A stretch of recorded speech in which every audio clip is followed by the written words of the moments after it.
Tonight at Q2 Stadium in Austin, Texas, the United States men continue their build-up to the World Cup.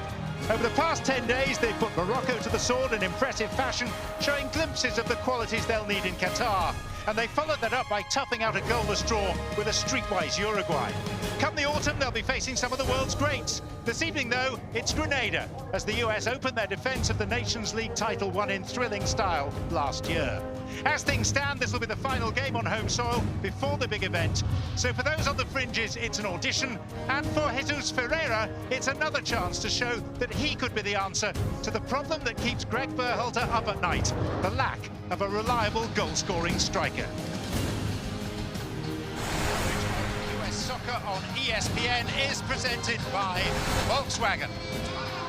And a very good and very warm evening to you. Pitch side here at Q2 Stadium in Austin, Texas. A third visit for the US men's national team to this splendid new arena that opened just a year ago this week, almost a year ago to the day. They've had a couple of excellent victories here. Tonight they would want, and more than that, would expect a handsome victory over Grenada, ranked 170th in the world. I'm John Champion, alongside me is Taylor Twellman, and thankfully diluting him is him, Ben Olsen, US men's national team stalwart, 37 caps for the US and an appearance at World Cup 2006. Welcome along to the team, Ben. It's great to be here. Thanks for having me. Thank you for diluting your former... It's not the first time he's ever diluted me, John. It's not an easy job, I know that. Your presence is much appreciated. When you look at this, it's very easy to present this as a one-sided affair. A side 15th in the world against 170th, but it's important for the US. Can you explain to me precisely why? What's Greg Berhalter looking for? Try telling that to Carter Vickers or De La Torre. Are these guys on the fringe right now with 4 games left? We're fighting for their soccer lives to get on that plane to the World Cup. So every game matters right now, in particular for these guys on the bubble. How would you sum up the importance of tonight from a US perspective, Taylor? It's difficult, right? Because Greg talks about obviously playing against opponents that you're going to see in a World Cup, and that's what you saw against Uruguay. That's what you saw against Morocco. So those were almost dress rehearsals. However, for the players, it's 5 months. The World Cup's 5 months. A lot can happen in 5 months. But for Greg Berhalter, he's only got 4 games left. So no matter how you slice it, no matter who you're playing, this is one of the few opportunities you get to see the players in front of you within the group.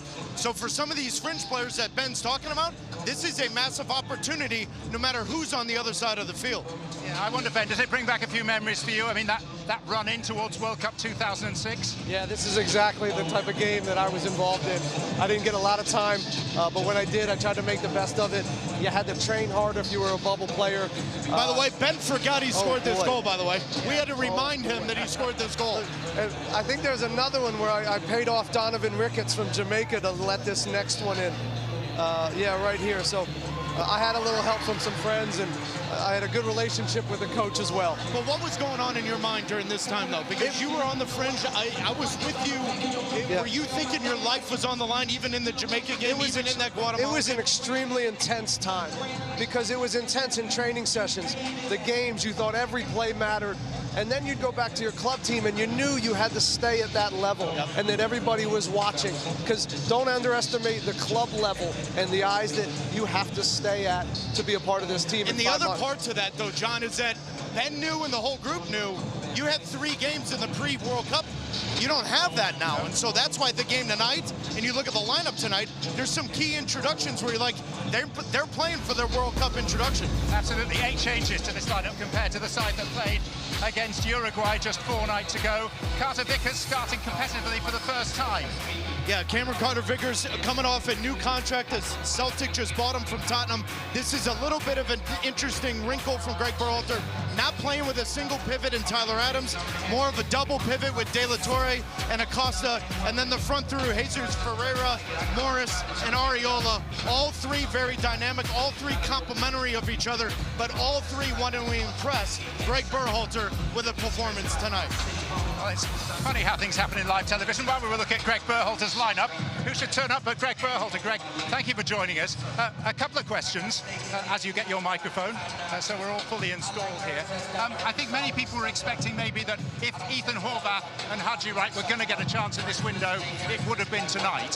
What was your thinking behind not going down that route? You know, we had a plan all along about how we're going to give these guys a fair opportunity, and we felt El Salvador would be a better test for them to really show what they can do. Greg, when I look at this opponent tonight, every game is a measuring stick for a coach. Every game's a measuring stick for the player. How do you measure your team tonight against the opponent on the other side? Application, execution, mindset of the guys, bringing the right intensity in a match like this.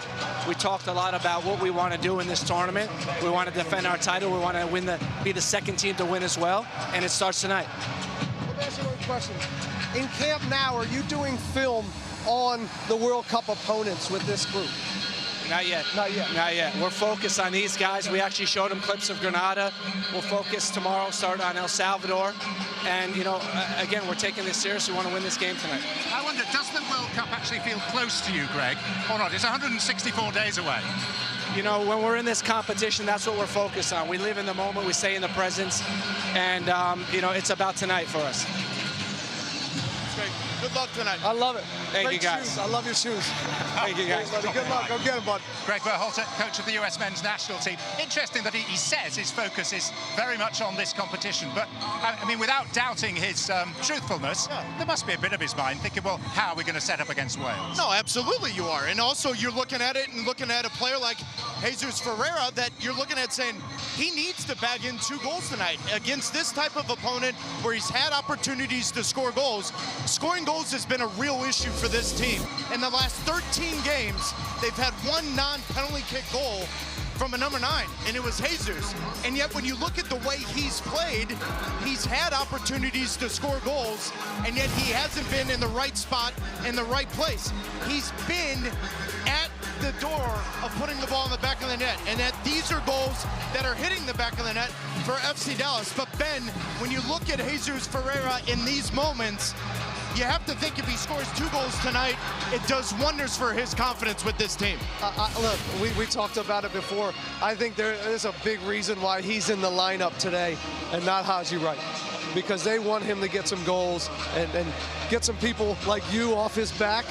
You know, listen. But as a manager, are you doing that sometimes to maybe say, you know what, I need to get this the right way because I like him so much? I think he likes a lot about him collectively, right?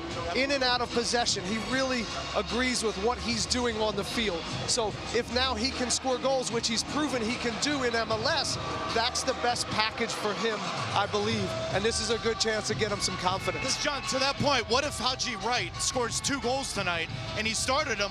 Now all of a sudden it begs the next question, because the last time you and I were here, Ricardo Pepi scored 2 goals. Those are the last 2 goals he scored.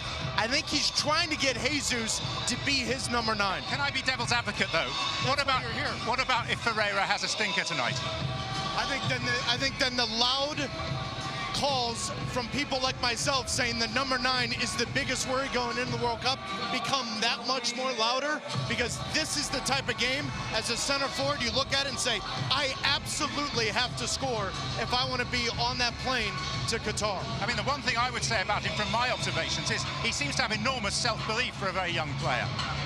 I'm a fan. I like his energy. Would he be in your World Cup 11? Yes. Okay. Right now, he would be. When I'm watching it, I think he's doing so much well. And all of a sudden, again, it's not like he's not scoring goals in the MLS. He's able to do it. And again, I'm hoping for a breakout night again tonight. What about the others that are around the fringes of the squad? I mean, it's easy to pick out Reggie Cannon's name because we did this before the Morocco game and say, look, he's playing for his World Cup roster place. The same presumably goes tonight for Reggie Cannon. Yeah, I would think so. I think one thing that Greg Berhalter's looking for is versatility, the ability to play in different roles as an outside back, as a fullback, as a wingback, and even at times as a 3rd center back. So I think Reggie Cannon is not necessarily playing for his World Cup life, but he is playing for the ability to say to Greg Berhalter, you can count on me to play multiple roles for you. And when you're building a roster of 23 or 26, then this versatility comes into factor. Here's the biggest question mark with Reggie Cannon. In possession, Greg Berhalter wants to play as a 3.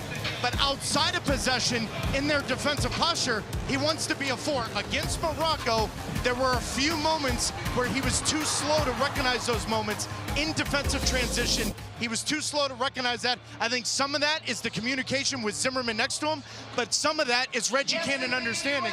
The moment the ball switches fields, I got to be quick to react, because Morocco could have had 2 goals early on in that game from switching to Reggie Cannon's side. And some of that is tactical. If you change up how you build, you're exposed in transition. And if you're not well rehearsed in that transition defensive moments, you can get burned. And I saw a few of those in Morocco. But again, I like his tactical flexibility. I think it helps him make the team and get minutes in the World Cup. It does, especially because if Serginho Dest is injured, you've got to flip the script a little bit, right? Because that formation is based on Anthony Robinson being your fullback that bombs forward. But what if Dest is on the other side? That's a bigger tactical question. Can you guys hear anything I'm saying? No, it's great. Good. That's actually, but honestly, that's the best thing the viewers have had over the last 10 years. Thursday, 7:30. I don't know what the question was. Let's find out a little bit more about Reggie Cannon's state of mind going into this game. What's bugging him? What's encouraging him? Gillian Sakovic, the 4th member of our broadcast team, has been speaking with him. Thank you, John. Yeah, the Texas native told me that this is going to be a very emotional game for a couple of reasons. He's from about 3 hours north of here in Grapevine, Texas. He came up through the FC Dallas Academy, and he has his entire family with him here tonight. But he said more than anything, it's the fact that this is the last scheduled game on U.S. soil. And it's a moment of realization of just how far this team has come. And Cannon wants to definitely be a part of it. He wants to do everything in his power to make sure that he is a part of this team. He told me in a team deep with right backs, his edge, and something he's talked to Greg Berhalter about is the fact that he can play center back in a 3-man system as well. It's something he's been tasked with doing often with his club team Boa Vista in Portugal, where he was a consistent starter the second half of the season, something we know that is important to Greg Berhalter. Something else that's important to him is that Cannon is, he said, is one of the most fun guys on the team and a guy everybody loves to play with. Thank you for that insight. Obviously, outside back is a position we've been able to discuss. There's a lot of depth, there's a lot of scrambling for positions. But we could say the same about the centre-back position. And tonight, therefore, a very big occasion for Cameron Carter-Vickers. It is, and congrats to Cameron Carter-Vickers, who now solidified his move permanently to Celtic, 10+ million. But it's against, it's going to be with, I should say, with Aaron Long next to him, which is interesting to see their relationship. It's interesting to see the communication between them. We all know at this point, Walker Zimmerman is more than likely the starter. However, Ben, you and I were talking before the show, the complement to Walker Zimmerman is always someone with pace, and that's why Miles Robinson was always that guy. I still think this is a competition. I don't think it's necessarily Aaron Long. I think Cameron Carter-Vickers has to have a very good performance tonight and ultimately against El Salvador. But that second position, I think it's up for grabs next to Walker Zimmerman. Yeah, I think it's up for grabs. You know, Chris Richards, right? We all know he's going to be in that mix of 2 or 3, fighting out with Long, and Carter-Vickers, to me, is a little bit on the outside. But again, these are good nights to put up shutouts and not give up goals, defend the box, be good with the ball, connect, play vertical, not sideways, and make the game. So I'm excited to watch it. Yeah, if there's one thing about Cameron Carter-Vickers that I saw against Morocco and in his 10 appearances for the United States, is that at times he gets caught ball watching. And I want to go back to a play in Morocco. When the ball goes wide, it's man marking. It's simple understanding space. These are the little things at the international game. It only takes a half a chance. It only takes one really good opportunity to lose a game. Greg Berhalter pointed that out to Cameron Carter-Vickers immediately after the game. Tonight, it may be difficult to assess that if Grenada doesn't create many chances. But that's one of the things I think Berhalter and his staff are going to watch him at Celtic throughout the year, is that little bit of a hiccup. When the ball goes wide, he loses his man for a split second. That can, at a World Cup, that ball ends up in the back of the net. We've discussed outside backs, we've discussed centre backs. We haven't really talked about James Sands, who could fill either position or indeed play in midfield. He's not on this roster. Where does he stand? It's a good question. Honestly, it's a better question for him because Ben's done this where not for a World Cup, but you're building out a roster. If for the World Cup it's 26 and not 23, players like James Sands are extremely valuable because he can play 3 or 4 positions. Yeah, that versatility is a big deal at a World Cup because things happen very, very quickly. Yellow cards, injuries, and you know, even to come into a game that you need to change the tactics, he has a lot of that flexibility. So I wouldn't be surprised if he's someone they're talking about on that fringe. I think those 2 friendlies in September, you're going to have a real good idea who's on the fringe and who's not. And I would be shocked if James Sands isn't in that group for him to assess. Okay, we should have a look at the opposition tonight. Grenada, ranked 170th in the world. Now, usually, take you and I before a commentary, head to someone like Transfermarkt and various other respected sources to research the players. We've been looking up college handbooks and 9th Division English teams to get some background on this lineup. Yeah, and this is a difficult team to predict because more often than not, they're playing with 4 in the back. Tonight, there's a little bit of a wrinkle. They want to play 3 in the back. They want to get number 20, Berkeley Aubameyang, in real good spots. He's got the freedom. But why am I talking about this? We should talk to the best player in Grenada history and their former national team head coach, Shalry Joseph. Yes. And we asked him earlier, what kind of game is Grenada going to be tonight against the United States? The style of play you can expect from Grenada tonight will be very direct. I don't think they'll be trying to combine or find a lot of passages throughout the midfield. I think they'll try to play behind the U.S. backline and try to step up their team and try to win balls in very advantageous positions, making sure that they're very physical, making sure that they push numbers forward, create set pieces, try to create set pieces when they can, put them in vulnerable spots because they'll be big, we'll be strong in terms of Grenada, and that'll cause US a problem in terms of matchup. First of all, it's great to have Shalry on our air again, a coherent former Revs player. I could feel him. I could. For 15 years, you two kicked each other. My shin started shaking when I saw him. But in all seriousness, how much of a threat, or maybe that's the wrong word, how much of a challenge to Grenada pose tonight? Not much. I hope so, but I'm afraid it's not going to be much. But you know, again, it's an exercise where you put up a shutout in defense, and out of run of play, you're going through your paces, you're creating a lot of chances, and hopefully guys like Ferreira are getting a lot of goals and hitting the net and getting some confidence. You can't understate, this is still a dress rehearsal. The World Cup is 5 months away. There's only 4 games left for Greg Berhalter and a group of players to come together. So it doesn't matter who's on the other side. What do you get out of it, and what do you dictate? If you are Jordan Morris, if you are Paul Arriola, if you are Jesus Ferreira, then you've got to dictate the game. You've got to be a menace. You've got to own the game and make sure that Greg Berhalter leaves Austin, Texas saying, I want to be on that team and I want to be there. It doesn't matter what Grenada does. It matters what you do. It's still an important game for Greg Berhalter to assess this team. Absolutely. 96 degrees as kickoff approaches. We're 10 minutes away from the start here in Austin. We will see the players emerge from the tunnel and enjoy the 2 national anthems when we return after this short break.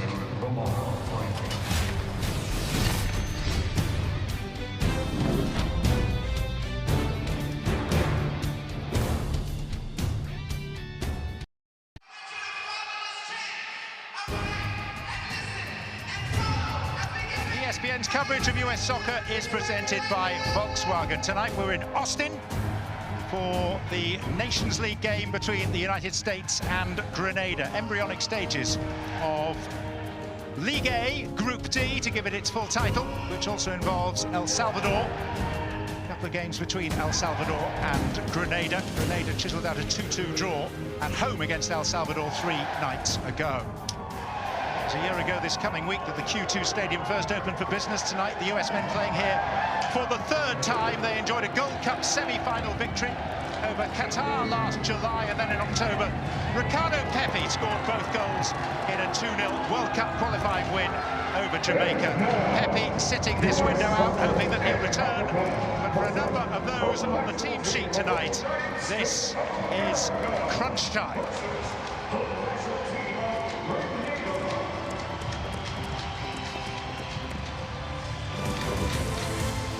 Probably just 3 games left for the United States men's national team after tonight in tuning up for the grand target of the World Cup in the fall.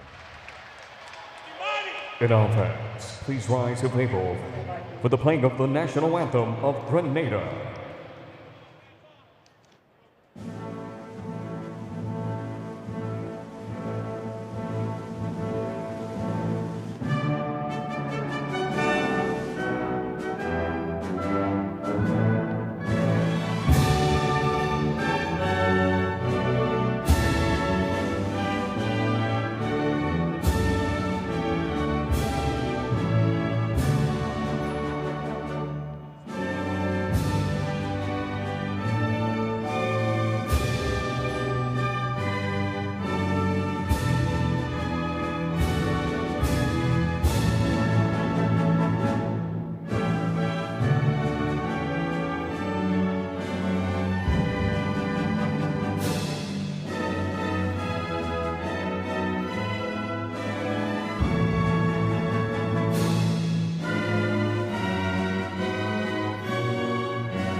And now, fans, please remain standing and join Quentin Respect in performing the Star-Spangled Banner.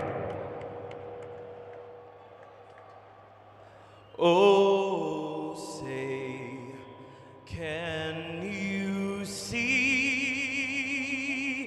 by the dawn's early light, which so proudly we hail at the twilight's last gleaming, whose broad stripes and bright stars through the perilous fight, and o'er the ramparts we watch, we're so gallantly streaming, and the rocket's red glare, the bombs bursting in air, gave proof through the night that our flag was still there. And oh, say, does that star-spangled banner yet wave?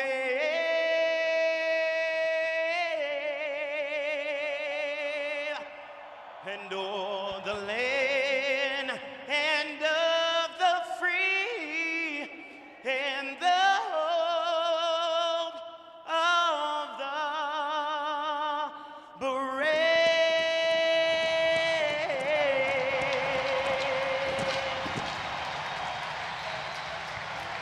A rousing reception.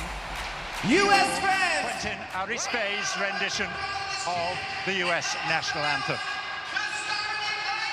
And so, another step on the road towards Qatar for Greg Berhalter, his 53rd game in charge, and a home record as head coach that is particularly formidable. His lineup tonight showing 8 changes from the friendly goalless draw against Uruguay in Kansas City the other night. And we can pinpoint various players for whom it's a particularly big night, but from that list of defenders, Cannon and Carter Vickers stand out. Absolutely. In possession, this will look more like 3 in the back, with Anthony Robinson playing a huge part in keeping wide areas. The other tactical switch is a double pivot. De La Torre and Acosta playing in behind McKennie, who's going to play that lone number 10 role, with Ariola and Morris supporting Ferreira up front. So the US fielding a slightly older lineup than has been the case in recent games. It's the first time in the last 13 internationals that the average age has crept above the mark of 25. As for Grenada, slightly less familiar names drawn from college soccer across the United States, from the Grenadan League, and also from the lower divisions in England, down as far as the 9th tier. AJ Patterson's their most versatile player. At times he can play as a 6, very good as a center back, great left foot that can deliver a ball over distance to open up this, but a little bit of a tactical switch from Michael Finley in the sense that he's going to play 3 center backs with Frank and Charles playing as wingbacks going forward. Traditionally, they've been more of a 4 in the back team, but he wants to make life very difficult for the United States, particularly in the final third. Well, like the US team, Said Martinez of Honduras is heading to Qatar as one of the 36 referees selected for the tournament. He's assisted by 2 linesmen who also will be at the World Cup. Now, the weather is challenging. It's not quite as hot as we'd been told to expect. The expectation was around about 96. It's currently 93. And having been down at pitch side, we can vouch for the fact that it is especially warm in Austin tonight. So Cameron Carter-Vickers has had a big day already. A confirmation of his $12 million move from Tottenham to Celtic. That will delight Greg Berhalter because he's got a regular place at a high-profile club. It'll also delight Michael Findlay, the manager of Grenada, because he, although Canadian-born, is a lifelong Celtic fan. Indeed, he spent some of his formative years in Glasgow trying to earn a contract with Celtic. So Jesus Ferreira poised for what may prove to be a pivotal evening in this opening Nations League game of the US's defence of that title. Anticipation is that Grenada will provide a stubborn, stoical, physical challenge, at least for the first half, possibly for an hour. They are conditioned to losing games such as this fairly heftily. In their first go-around in the Nations League, they lost a qualifying game 10-0 against Curaçao. They will, though, have taken encouragement from earning a point against El Salvador. And indeed, they were only 2 minutes away from earning all 3. Quick word on the Grenada formation after much speculation pre-kickoff as to how they would line up. Yeah, but I think a lot of it is AJ Patterson at times will drop into the midfield. Defensively, when they lose possession, they will go to 3 in the back. So there is a little bit of a fluidity with this Grenada lineup. But against El Salvador in both games, with this being their 3rd game in 7 days, they played 4 in the back. And so I think a lot of this is worried about the front 3 from the United States and trying to limit the ability to play between the lines and in those gaps that ultimately turns them into going the other way. Taylor Twellman alongside me, John Champion, in the commentary booth this evening. We'll have special comments from Ben Olsen, the former US men's national team player and distinguished player and manager with DC United for so long. And we have Gillian Sakovits down by the side of the pitch as well. This is Cameron Carter-Vickers. Looking for Areola.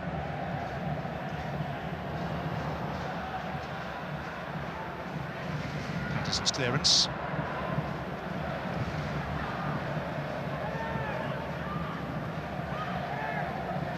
And here's Siobhan John Brown, who's ordinarily a winger but pressed into service at right back this evening.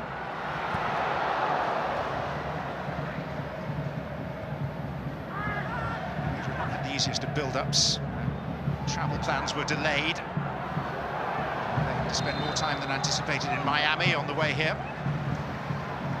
Flying commercial rather than charter. They've lost a player to suspension, a couple to injury, and others to logistical issues, including a problem getting visas for 1 or 2.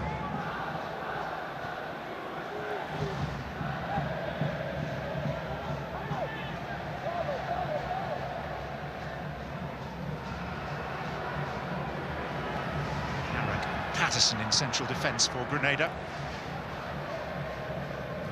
who plays for Queen's Park Rangers in England, but only their under-18 team. This is Kellen Acosta. It's retrieved by Paul Areola. Cannon forward in support. Here's De La Torre.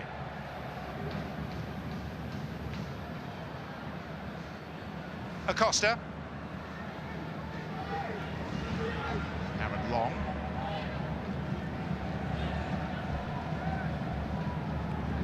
De La Torre. Areola.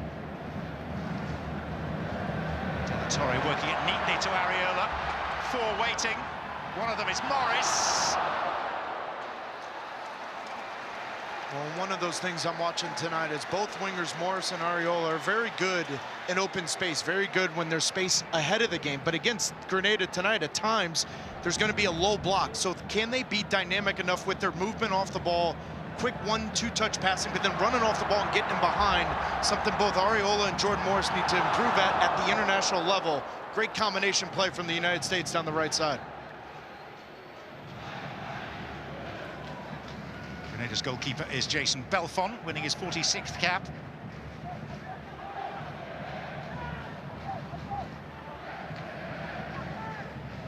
Romar Frank. Alexander McQueen. Anthony Robinson. This is Harrick, a teenager from Queen's Park Rangers in London. For their under-18 side, managed by former player Micah Hyde. It's regarded as a genuine prospect for the future there. Robinson.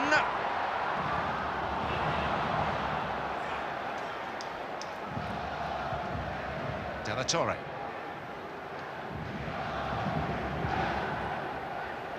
It's Weston McKennie.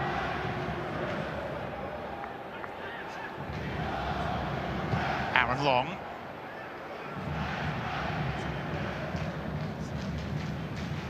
Actually, Charles with the clearing header. And De La Torre clipped. It's a US free kick. Well, one of the things Greg Berhalter and his staff want to see tonight is how many opportunities did Anthony Robinson get into the final third, and where's the quality of ball there? Throughout World Cup qualifying, he got into these spots, but there were times where the opportunity was wasted with the final ball. There's another good example of that. It's a good half ball, but it didn't have enough of the direction onto the number 9 Ferreira up front running in, or even dropping it back to Kellen Acosta at top of the 18. Just the 4th time that these nations have met.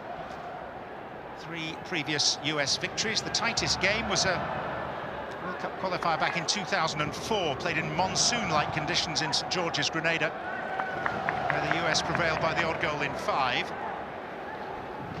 Most recent meeting, 4-0 win at the Gold Cup in 2009.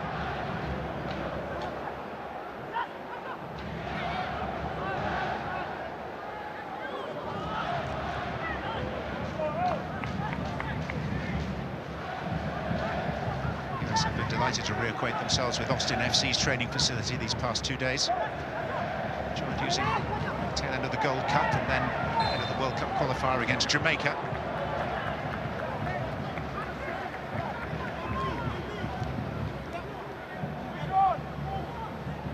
It was in that game against Jamaica that Ricardo Pepi scored twice and was hailed degree of excitement as possibly the next big thing, which he still may prove to be. But the sad thing is that in 25 matches for club and country, he's not scored since.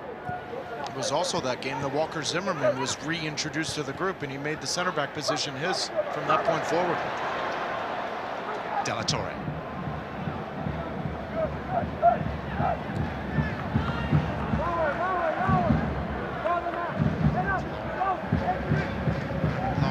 Jesus Ferreira, by the way, are the only 2 players who have started all 3 games for the US in this window. Shielded by John Brown. And for those of you tuning in tonight thinking, well, if ever there was a chance for Ethan Horvath to play in goal and Haji Wright to start up front, it surely would be against, at home, a side ranked 170th in the world. Well, the explanation of that is stay tuned for the game in El Salvador. It's more likely that they'll figure on that occasion, because I think it'll be a more rigorous test for them.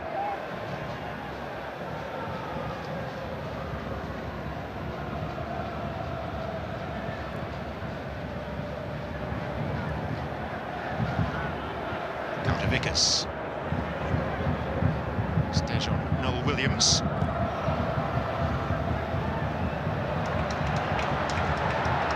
De La Torre.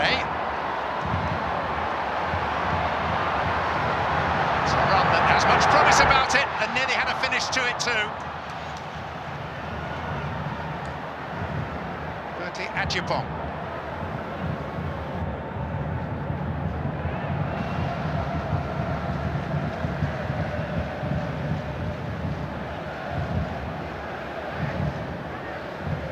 Christian Pulisic involved this evening, given the night off, so too Tyler Adams. Run is by Ferreira. Areola wants it. And slightly belatedly, up goes the offside flag. De La Torre has been very special with Greg Berhalter over the last couple of camps that he's been in. Just his ability to be very direct in progressing the ball from midfield into the final third. Now, there are some question marks about in an athletic game, a game where he needs to be very defensive. Can he have an impact? The point being is the last 3 or 4 opportunities he's had with the United States, he's been very dynamic with the ball at his feet and very good coming out of the midfield. This is where Ferreira is very dangerous in coming out of the midfield, making those runs in between the center backs. A little too eager there on that one, but again, that's the type of run that Greg Berhalter loves from Ferreira. As play restarts, one of the Grenadan players is actually changing his shorts down below us in the dugout. He's come off the field, Craig Noel McLeod. Just see him in the foreground momentarily. Here's Weston McKennie. So Grenada currently 1 defender light.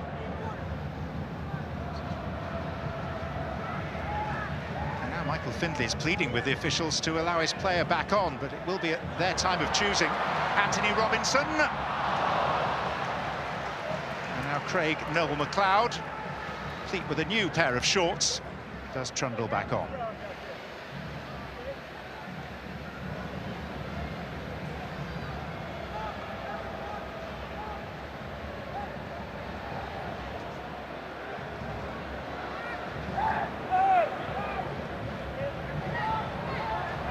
There's your Noel Williams. Berkeley Adjupong. He's in the 5th tier in England for Aldershot. Belmar. Patterson. Held up by Costa. Now it's Ferreira. Areola. McKennie keeps it alive.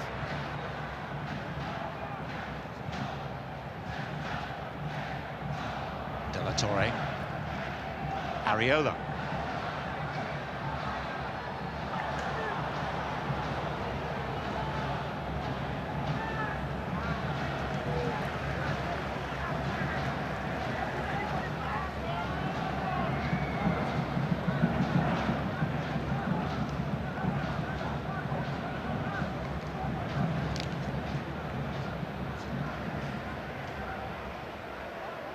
De La Torre.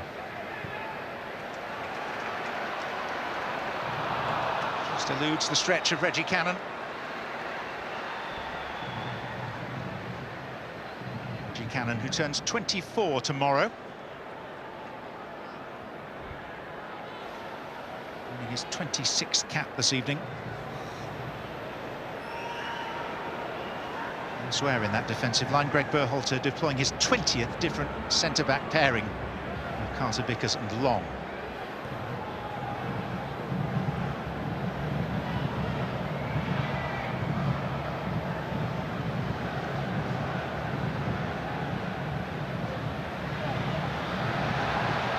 Torre, Ferreira.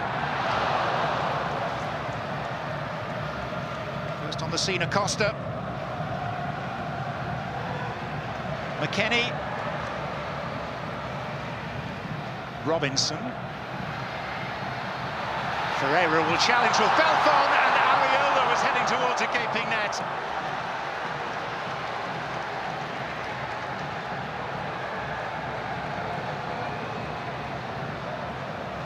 Well, this attack started with a great little half turn from De La Torre that's been very good at opening up the back line of Grenada.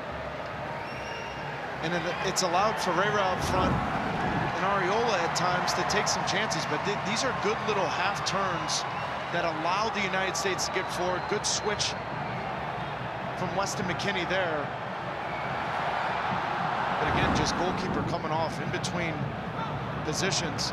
Ferreira's lucky that didn't hit. Punch right in the face.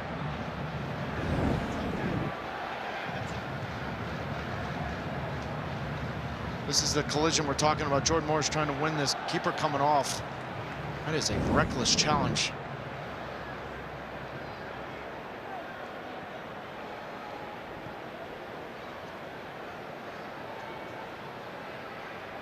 It's probably worth pointing out at this early juncture that there is no VAR at this stage of the CONCACAF Nations League. Second entity of this competition. Well, they'll bring it in at semi-finals, though. Oh, it'll be somewhere fairly random. Yeah. If it's anything like World Cup qualifying, it'll be halfway through the group stage. It was actually here, wasn't it? Against... Wasn't that the game where you and I think we could have done lost with our it here. minds? Yeah, we could have done with it here. And it was against Jamaica, wasn't it, in the World Cup qualifier, where it could have been used, and that immediately at the New Year they brought it back. That was the turning point. Acosta. Good ball. Cannon. Inordinate amount of space and time for De La Torre now. One for Areola. It's a corner.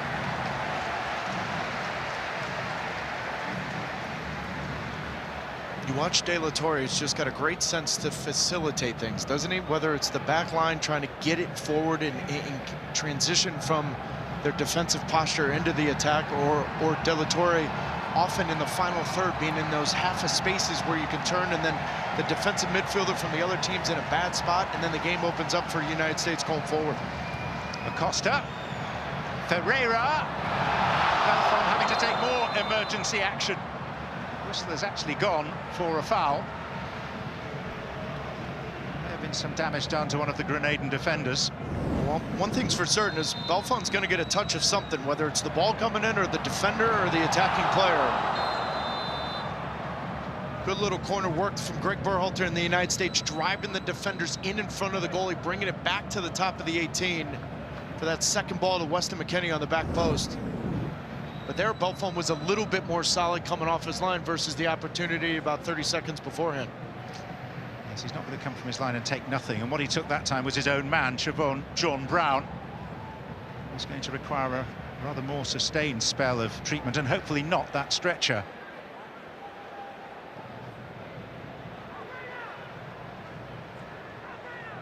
It's been a quarter hour of United States dominance. Nothing unexpected about that.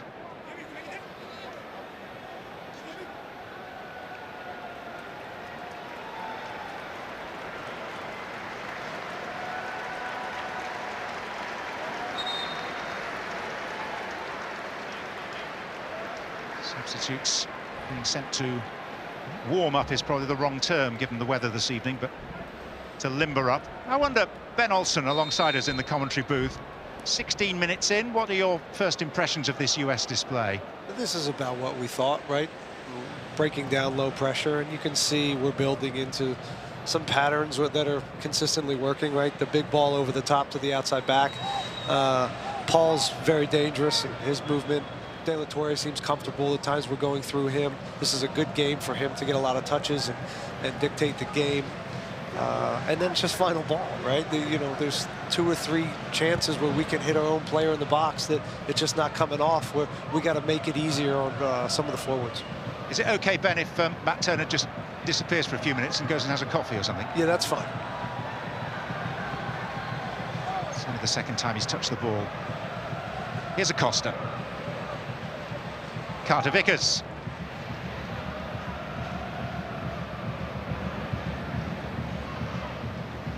Again, Kellen Acosta.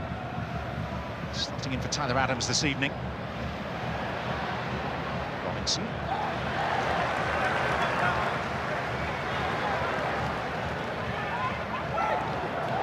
John Brown happily has recovered.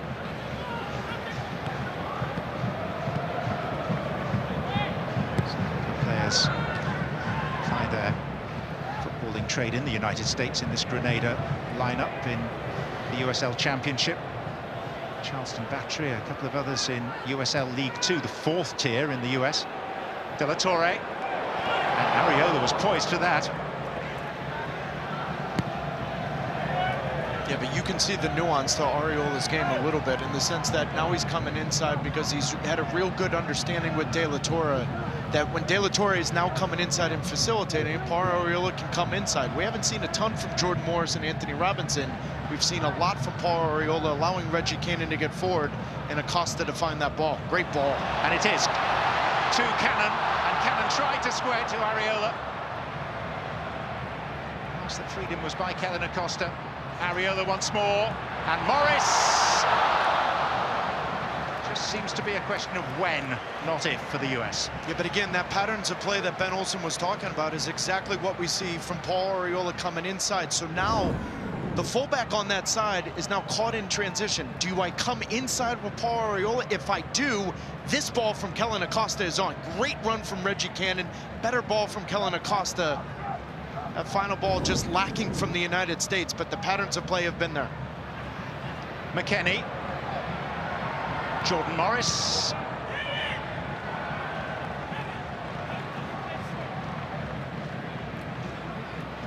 It's just so important for the United States, in particular Morris and Ariola, that against a low block of pressure, can you impact the game? We know you can impact the game in open field, in space, and on the counter with your pace. Can you use this game to be a real good exercise to use your movement, have some diversity of movements, and then open up the game for your fullbacks going forward? We've seen that from Paul Ariola 20 minutes in. Acosta. De La Torre.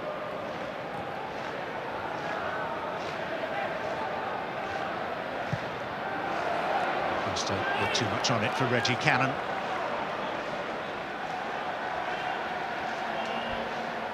Much comment off the back of Christian Pulisic's remarks after the game in Cincinnati 10 days ago about attendances at home games.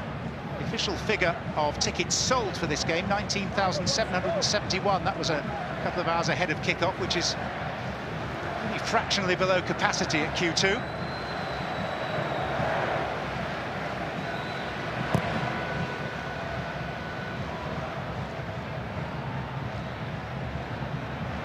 Ferreira.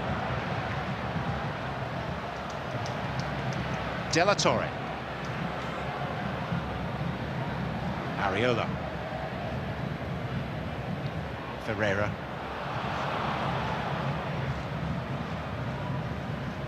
AJ Patterson.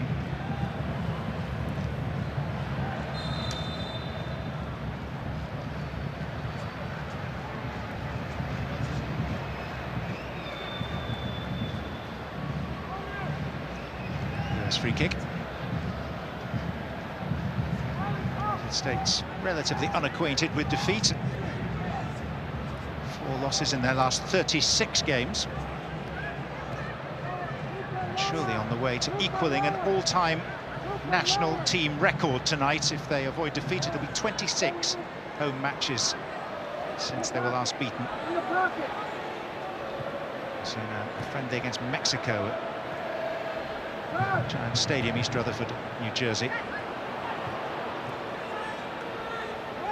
In September of 2019, Morris, De La Torre, caught late by an over-eager Charles, and then the subsequent challenge on Ferreira was every bit as testy and racy. Yellow card comes out for the initial foul, which was Ashley Charles. The arguments then ensue about what followed from Harrog. Well, because the whistle was blown.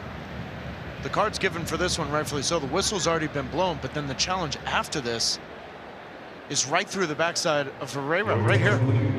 That is a nasty challenge.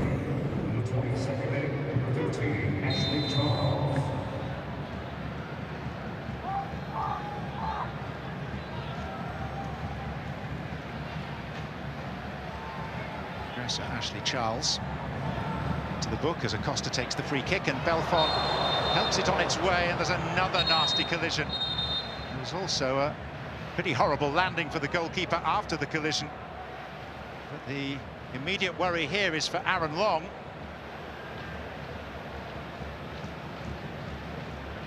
We've seen the reckless tendencies of Jason Belfon more than once tonight.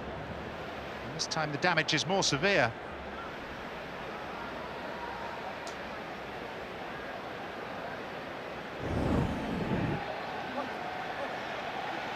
I mean, it's an in-swinging ball. It's a difficult ball.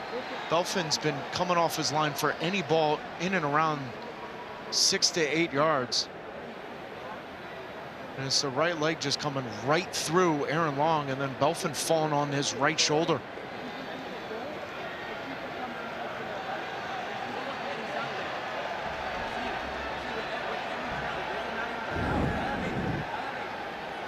You know, the hardest part of these games when you're so close to a World Cup, knowing that there's only 4 games left, is in the back of your mind, you're trying to squash your psychology of, I don't want to get injured. And so you can never have that mentality. You come into these games and you want to play as if this is your World Cup final, and you want to have that mentality, but it's so difficult because the human nature is, for anyone, even Greg Berhalter in her pregame talking about, it's 5 months away. So for these players, a lot can happen with 4 months of club soccer and whatever's going in and around that. But Aaron Long and players for the United States, all they're thinking about is coming into this one. I can't get injured. I don't want to get injured. Aaron Long coming off the torn Achilles. That's the psychology of this that is extremely difficult to assess for anyone that hasn't been in that position. It looks like they're assessing the ribs, not necessarily the concussion.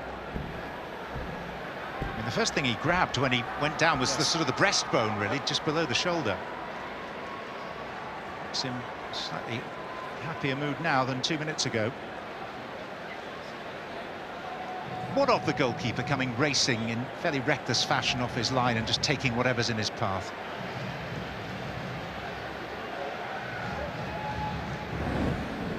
I just feel like, John, that this needs to be regulated a little bit more.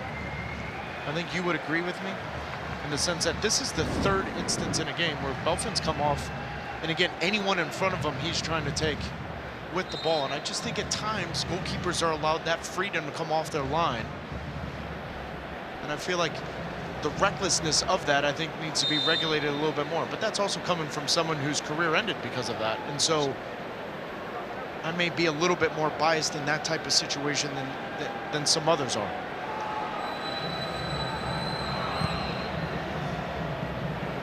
We're underway. And Long is back on the field, and Belfon is okay. The US so far dominating possession, having virtually all of the play. Stuart Pulisic and Tyler Adams both given the night off.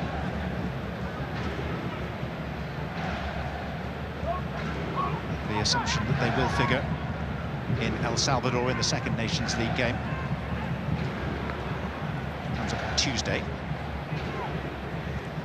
And sitting next to them was Eric Palmer-Brown as well, who's out with a hamstring. Yeah, the one injured player in the current squad.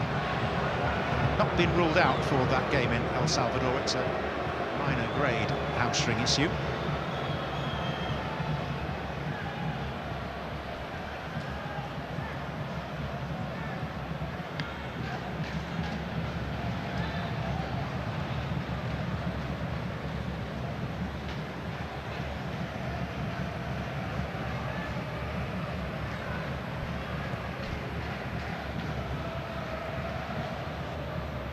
We are anticipating a hydration break on the half-hour mark. The case in both halves. Actually, Charles to Patterson. Carter Vickers.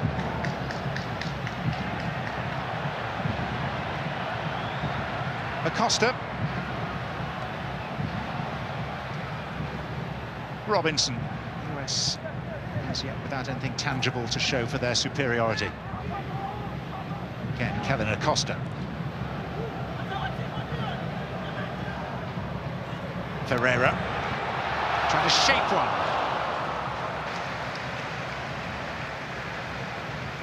these are the things of why Greg Berhalter is so high on Jesus Ferreira, is just in the sense that he's got a real good sense of where the space is. Because of Grenada defending so low, he's going to peel off the center backs. Instead of making that run in behind, he peels to about 20 yards away to find that half a space, that half a yard, to get an opportunity. As a center forward, this is all you're looking for. Where's that half a yard where I can peel off my defender and create an opportunity for myself? Fantastic movement on front. Adjupong to possession, and here's Areola. Without a win in their last 9 games. Their last victory was over the US Virgin Islands in a World Cup qualifier. Areola.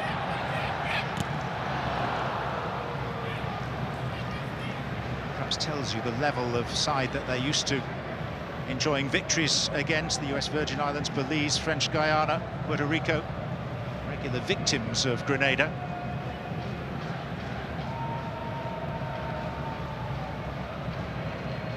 But that World Cup qualifier you brought up in 2004, that was not an easy victory for the United States. That was different. 3-2 in dreadful weather conditions.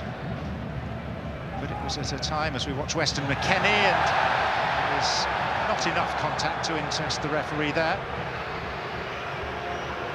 Side Martinez very quickly saying no to Reggie Cannon. And as opposed to the game in Cincinnati against Morocco, we've seen Reggie Cannon in the final third much more often than we did in that first half against Morocco. With no VAR tonight, I'm actually okay with no whistle there. Just going back to that game in 2004, that Grenada team had people like Jason Roberts, who was a Premier League striker, spearheading the attack. He scored that night. Shalry Joseph, which was a huge impact to that team, and obviously using that to further his career in Major League Soccer and ultimately get an offer from Celtic with the Revolution. So that team was, that they had 3 or 4 pieces that, I mean, you could make an argument at that time Shalry Joseph would have played for Bruce Arena in the United States if he was allowed to do that and change his citizenship. He was that kind of player. Well, Josh Wolf also scored in that game, and he's here watching this evening as we reach the first hydration break. Welcome for these players who've toiled through half an hour of fairly intense heat and a reasonable amount of humidity. There is the Austin FC current head coach, former assistant of Greg Berhalter in Columbus, and the man who contributed to that 3-2 victory over Grenada in St. George's back in 2004. So a story of opportunities not taken for the United States so far. Yeah, there's been a couple real good opportunities for Greg Berhalter and his team to open up the scoring and then ultimately open up the game. And they've had a lot of those patterns of play have been down the right side. Areola's done a real good job coming inside, coming outside. It's allowed Jordan Morris to play almost as a second forward. Robinson's had a couple good opportunities, but the final ball has been lacking. And it was something that you and I pointed out in World Cup qualifying. There were games in periods of time where they struggled with the final ball in being clinical with those opportunities. I think it's going to be one of the bigger talking points heading into the World Cup, is when you get those half a chances and those opportunities to flip the game on its edge, can you take advantage of that? And tonight we've seen good instances the way we did World Cup qualifying, just lacking some quality in the final third.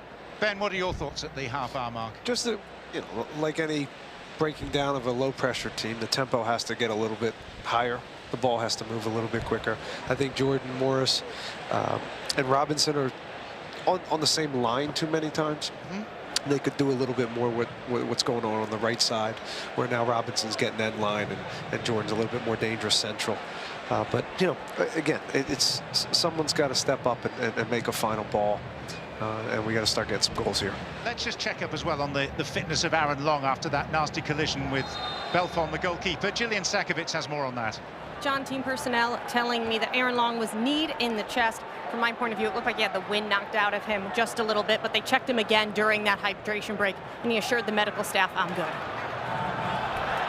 Here comes Ferreira. Belfon up to the task. Still not happening. It's still not happening. This is the kind of game where you've been called upon to fill in the 9 concern, and Ferreira does so many little things that Greg Berhalter loves, and it's the mobility aspect because he's got so many different runs in behind, playing into the hole, allowing the wingers to be that vertical threat. This one, a great run in behind from both center backs. But unlike in Major League Soccer, where more than likely that ball ends up in the back of the net, for the United States, it just hasn't been there for Jesus up front. One open play goal from a striker for the US in the last 13 matches. Off goes Morris. Goalkeeper in no man's land for a moment. Morris noticed that, by which time the goalkeeper was rapidly backpedaling. And a tackle subsequently arrived. It's a last-ditch tackle from John Rahm, but a great run here from Jordan Morris. But this is his bread and butter. When there's space in behind the defense, he can use his pace to provide that threat in behind. But it looks like the linesman may have raised the flag for Jordan Morris being in an offside position. The US operating with 66% possession at the moment.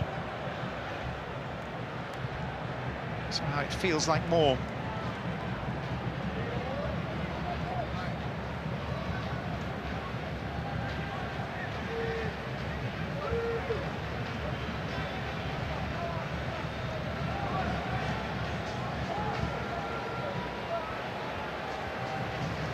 Findlay took over as head coach in January of last year, previously being in interim charge of Canada.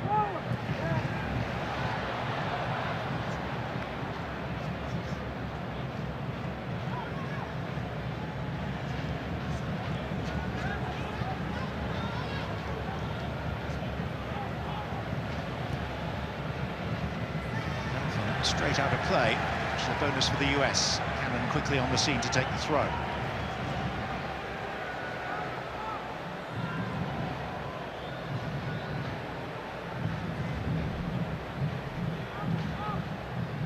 Weston McKennie. Cameron Carter-Vickers, if you missed the news, is now a permanent employee of Celtic, having left Tottenham today. We were told of around about $12 million changing hands. 49 appearances for Celtic as they won the league and the League Cup this past season in Scotland.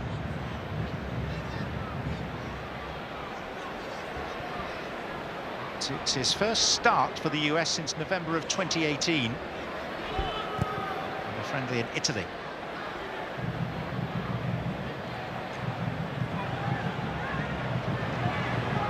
Dejon Noel Williams. Along with a misstep.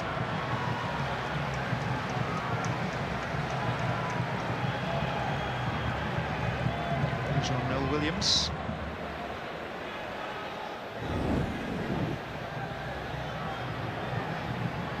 Well, what a difficult job for Noel Williams up front by himself, solo more often than not. And there's been few opportunities asked of Cameron Carter-Vickers and Aaron Long.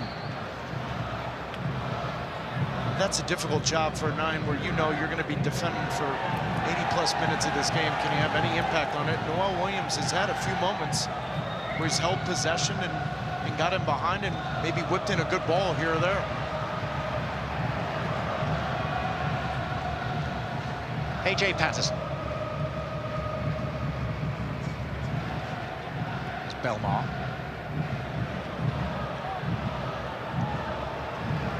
McKennie. De La Torre. Areola. There's Noel McLeod. Opening fixture in the last Nations League, the US scored 7 against Cuba, and Weston McKennie had a hat-trick in the opening 13 minutes. This one a slow burner by comparison.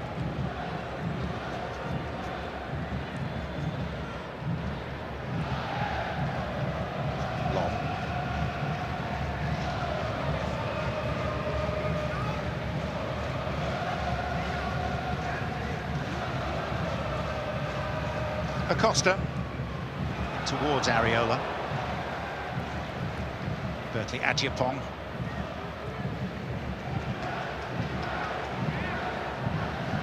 I think also what's been telling, John, is 38 minutes. How many touches has Weston McKennie had? How many opportunities has he had where he's put in this position, because Greg loves those runs out of the midfield, so he said a lot of this game he wanted Weston McKennie to play as that solo 10, allow De La Torre to be the facilitator, Acosta to sit as the 6, but we've seen very little from Weston McKennie. And obviously fitness and training, this is all new coming back from the foot injury, and so that's why Greg Berhalter wanted to start him and try to get him into that process mentally of getting over and getting comfortable with that foot injury. Stories in one or two London newspapers today linking him with Tottenham. Fabio Paratici, the football director there, works in tandem with Antonio Conte. Very keen on McKennie. In that team, where's he playing? I'm not sure he does. I mean, he'd have to displace someone like Bentancur, who did really well for Tottenham in the second half of the season. He's not going to get in ahead of Højbjerg in a more defensive role, so... But remember, with Juventus, Weston McKennie had real good success down the right side. But on that team, I don't know. They play with genuine wingers.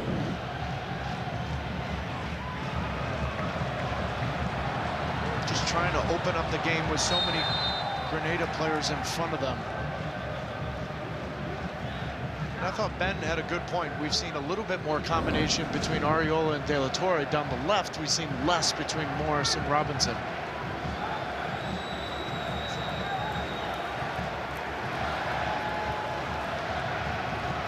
So this of interest in particular to Kellyn Acosta.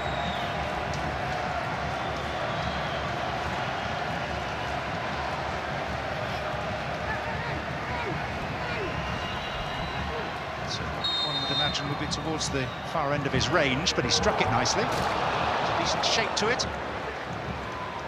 Still, the scoreline remains stubbornly blank. Oh, what a great pickup this was from John Thornton and LAFC this year for Kellyn Acosta. Just has a real good experienced nature to him, even though he's only 26 years old. Now, he's made an interesting decision to not re-sign with LAFC in Major League Soccer up to this point. He wants to play through the year, ultimately go to the World Cup, and then make the move to Europe. So that's where these games become extra special, I think, and extra important for a guy like Kellyn Acosta. 52nd cap tonight. He's played in 29 of the United States' last 32 internationals, either from the start or off the bench. Grenada haranguing the referee, suggesting that that last foul challenge should have been a yellow card.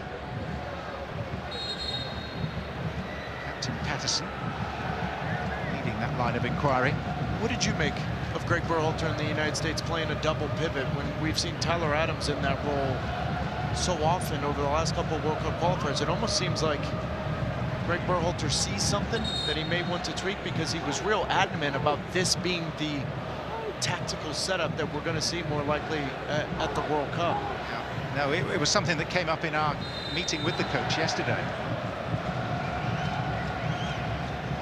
More on that in a sec. It's Robinson's header. And his response was interesting, just picking up that theme again, because when we asked about the change of the shape of the midfield from a single pivot to two number 6s and then a number 10, i.e. McKennie tonight, he talked about Tyler Adams, and in the same sentence was saying there are occasions when in that single pivot role Tyler Adams hasn't got the job done. Hasn't done what Greg Berhalter requires of the man in that position, and that's why he's slightly tinkered with the shape of the midfield.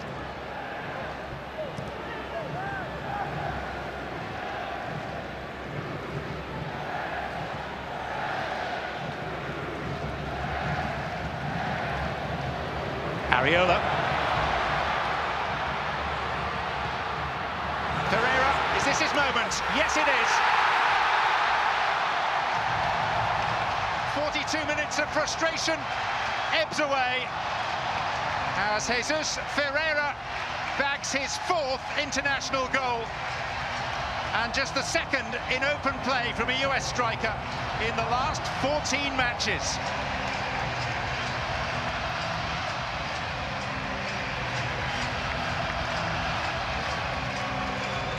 And of all the 9s that Greg Berhalter has at his disposal, he's the more nuanced of any of them. He's got mobility, he's got the understanding to play underneath as a 10 at times. He's played wide with FC Dallas. He just loves his sense in and around the goal. He has had his chances in recent games to put the ball in the back of the net. Tonight, he's had his chances to put the ball in the back of the net.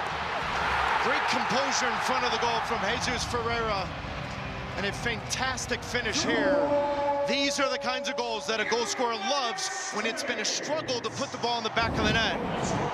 Who knows, maybe the floodgates now open for him in the red, white, and blue.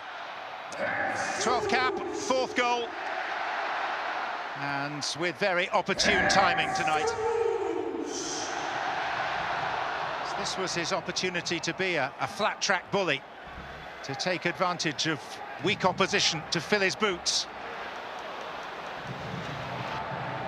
Cannon, Areola, De La Torre, Weston McKennie,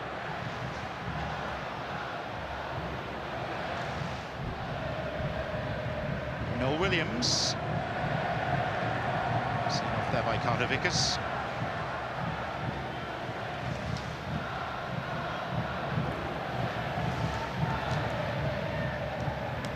ESPN's coverage of US soccer is presented by the all-electric Volkswagen ID4.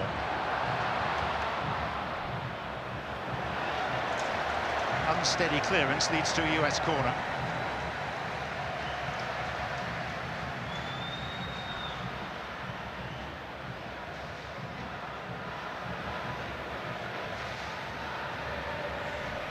Could be taken by Acosta. Carter Vickers is making his way forward, following in the tracks of Aaron Long.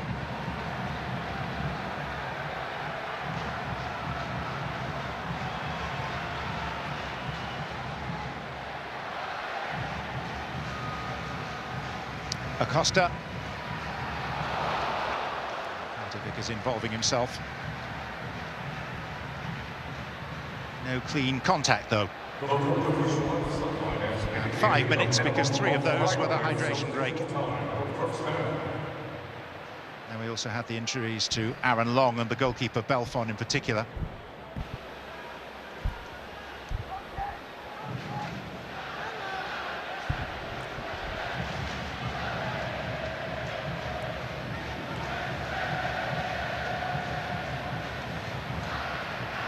John Brown.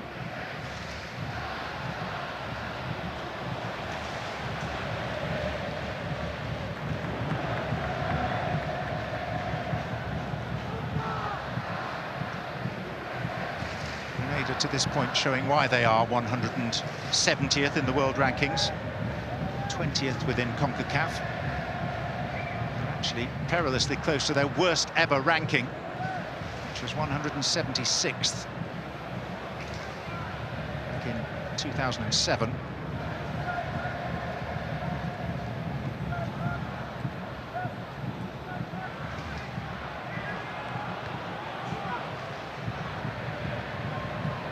Noel Williams.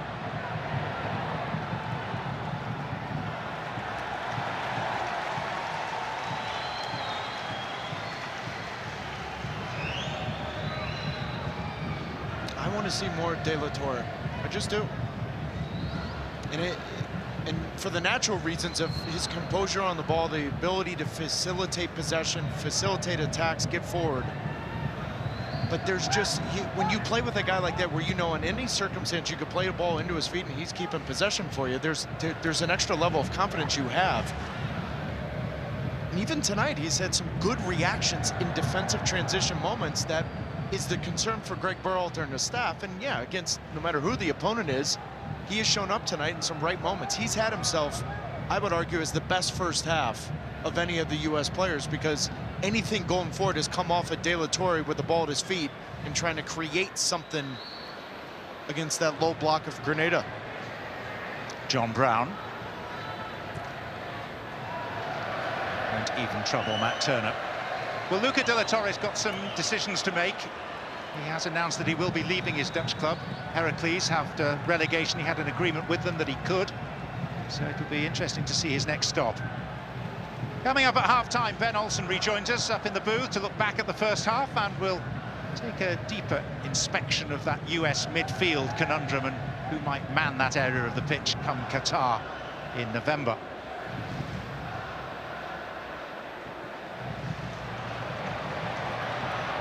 Areola. Ferreira.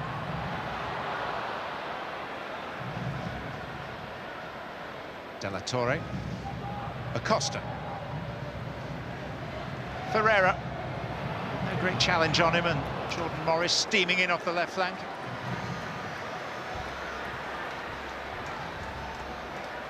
We'll catch a word or two with Greg Berhalter as the players leave the field at half-time.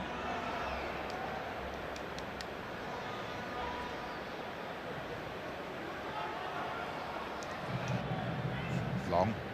De La Torre. McKennie. And Ferreira with another look at goal. It's deflected, it's a corner.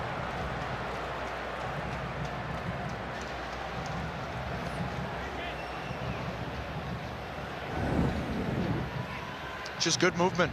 It's pulling off the defender.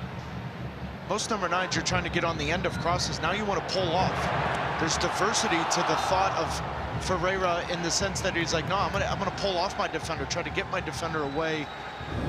He easily could have had 3 or 4 goals in this first half based on just his movement. Acosta. Long rising, back the way of the corner taker. Ferreira.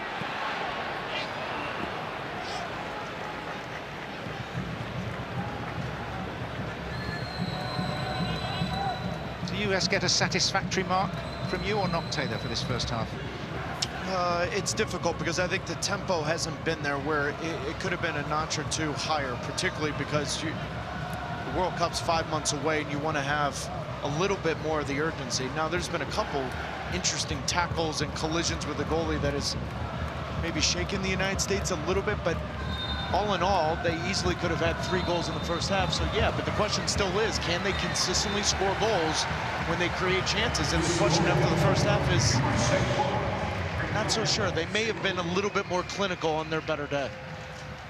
Well, Jesus Ferreira of FC Dallas has scored, as he's done so often for his club this season, joint top scorer in Major League Soccer at this point, along with Jeremy Abobasi. And the United States going in with a 1-0 half-time advantage over Grenada. And Greg Berhalter, the US head coach, he is with Gillian Sakovic. Greg, how much did that goal by Jesus Ferreira change how you were feeling about that first half? No, I think in general it's just about the finishing move. We're on top of them. We can't. The final pass is lacking a little bit. It's warm. I think the guys are doing a good job dealing with the conditions, and the goal certainly helps. We want to get more in the second half, but to me, it's more about control, how we're going to make that final pass to really set up really good, high-quality goal-scoring opportunities. Can we expect any changes to start the second half? Yeah, we'll make Walker Zimmerman will come in for Aaron Long, and Malik Tillman will come in for Weston. Thank you. Okay, we await those changes with interest at the start of the second period, but the story so far on a steamy hot night in Austin, Texas, is that Jesus Ferreira has suggested that maybe he might be the man to become a regular goal-scoring striker for the United States. We'll analyze this when we come back.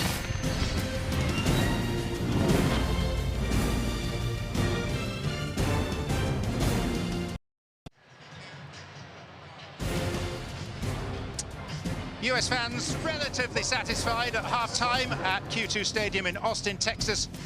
At least their side has the lead, but it's a narrow one, and it should have been by more, but at least Jesus Ferreira has shown that he does remember the route to goal, which he's shown so often in Major League Soccer this season. His magical moment coming, 3 minutes before the break, and giving a more appealing complexion to the scoreline from a US perspective, Taylor. I would agree with you. I think Greg, rightfully so, as Ben and I both looked at each other right when the whistle was blown, had to remind ourselves that it is 95 degrees here. On the other hand, this is the kind of weather and climate that they're going to have in Qatar. So this is part of the equation. I think the tempo could have been a little bit crisper. In saying that, though, Jesus Ferreira had 6 shots, and 4 of those were of high quality. So when you watch some of these movements and patterns of play, Ben, a lot of this is an example for those that are watching at home wondering why he is the 9 of choice from Berhalter. So much of it is about his movement and thought off the ball. There's just so much good coming out of him. And I'm really happy for the kid because I know he's taking a lot of slack for not scoring goals. And to get that must feel really, really good for him right now. Again, there's still 1 or 2 other ones that he should probably still finish, though. So there's a lot more to him. I think Paul Arriola has been the best player on the field. Just such great habits. Talk about young players. If you want to watch someone, movement inside, outside, wing progression, he's been fantastic for me. You know you don't coach Paul Arriola anymore, yeah, right? I know that, right? Okay, I have a little bit of a soft spot for him. That's fair. Just wanted to clarify that for everybody. It's interesting to me that Ben picks out Paul Arriola quite rightly. You would pick out Luca Della Torre. Yeah, and ironically, it's been that combination that's been the most exciting part for the United States getting forward. Luca Della Torre, everything he does is about facilitating possession and getting the United States from one section of the field to the other. And it's allowed Paul to be dynamic and diverse coming inside. And now that's up to Paul to recognize those spaces, but it's up to the facilitator with the ball at his feet to understand Paul's inside, I'm going to Reggie outside. Vice versa, I'm going in. I like all the signs from Della Torre with the ball at his feet and what he sees. I just think he has a real good sense of that in that part of the field. Can I just play the role of US men's national team fan sitting at home after a few beers, throwing a can of beer at his TV because the US is only leading a side 170th in the world 1-0? Yeah, I think it's fair. Yeah? Yeah. I think we've made it more difficult than this exercise is. And partly, again, I think the right side has done a really good job of getting the right service. I'd like to see that more on the left side. I still think they're on the same line. I think they can be a little bit more creative in that. And then take the responsibility of the final ball and put it on someone's foot, because in the World Cup, you don't get a lot of them, and you gotta make them count. Is that the coach overthinking things and maybe putting a bit too much respect in Grenada's corner, or is it just what the players are doing once they get out there, regardless of what the coach player said? thing. I can't sit here at the camera and look at and say Greg Berhalter hasn't set the team up. You just saw the stats. Yeah. They've completely dominated the game. They've had majority of possession. They've had everything in the final third. And yet the one overarching theme that I've had from World Cup qualifying, I've come into this in Morocco and Cincinnati telling you, is that the number 9 is the most important decision he's got to make, because all the other quality is in and around that. And so he's got to find someone that is a threat to score goals, but more so that complements everyone. That's why Jesus Ferreira is the guy for Greg Berhalter, because Pulisic likes him, Weah likes him, Aronson plays well off of him. We haven't seen Giovanni Reina. Musa looks well. If you're at home, you can't be pointing at Greg Berhalter. The players need to be a little bit crisper. Tempo needs to be there. They've had their opportunities. They just haven't done a lot with them, and that was an overarching theme in World Cup qualifying as well. You agree? I agree. Low pressure is not easy. I don't care who you are. Breaking down low pressure, it takes a little time, and you could see as the game went in we figured out the right patterns, and I think we'll certainly put a few in the second half. So let me steer the debate towards the midfield lineup. It's not the traditional MMA tonight. We've got Kellen Acosta, we've got Della Torre, we've got McKennie in there. Slight change of shape in the way that the midfield is constructed, but let's throw this forward 164 days, opening night of the World Cup, and Greg Berhalter's got to name a midfield unit to face Qatar. So what would your midfield unit be for that game? He's asking the midfielder. He isn't asking me. Who's your 3 starting against Wales? You said it. You said it. The one the one I think he's going to play. Yep. Yeah. I think it's McKennie, Musa, and Adams. I think it's well-rounded. I like the experience. I like the physicality. I like the moxie that group has. I think it helps them on set pieces as well. So that's where I'm at. But I could change. The World Cup's 5 months from now. I could change, but right now that's who I'd go with. On that topic, go ahead. I was just going to say, what about the experiment the other night with playing Aronson in there? Well, that's what I was just going to bring up. Is that not the more attacking option possibly against Yeah, and it's interesting because with Salzburg, you saw him play through the middle a little bit more. I think Leeds and Jesse Marsch may look at that. I think the health of Giovanni Reina is the X factor for all of this, because if he's healthy and he's playing at a high level consistently for Dortmund, we've seen the kind of player that he is. So how do you find the combination of all those players in and around that? I think Brendan Aronson through the middle is something that if Reina is not completely healthy, that is an option for Berhalter, and he likes it. But I do think the double pivot is very intriguing to me, because in World Cup qualifying, he was not talking about that. And I think he likes Yunus Musa playing a little deeper because he's got the range. Ben, I know you love him, but with Brendan Aronson having that ability, high-octane energy for 90 minutes, playing all over the field, and Musa doing the other side of things, but also having a little bit more quality, I think in the final third, he's got to get a little bit better. I think there are some wrinkles to this, and I think that's intriguing, because I think 3 months ago we would all said it's MMA. I think it may not be. Listen, and again, we have to think about who we're playing. And Greg is certainly going to be thinking about who's our direct opponent, who's our opponents, who are these guys going against, and maybe it is Aronson for the second game or the third game. I certainly think he's going to get his start in some of those 3 games. But you asked me for the first game. Right now, I would go with that group. But again, it's a lot to happen in the next 4 months. And who's playing club, right? If Weston McKennie and Tyler Adams change clubs, which that's the rumor brewing here, and they're not playing consistently, then Greg's got to look at that. We always talk about the goalkeepers and their form. Ben, rightfully so, in our production meeting said, well, hold on a minute. What if a field player isn't playing consistently? That becomes a very interesting topic as well. Absolutely. And of course, Yunus Musa's name comes up an awful lot. He's someone that we enjoy watching playing for Valencia on a regular basis as well. He's teamed up with Black Arrow and Anscape to highlight black stars and black culture in the Spanish top flight. Tonight's featured episode focuses on Yunus Musa specifically. Here's a sneak peek available on Anscape's YouTube right now.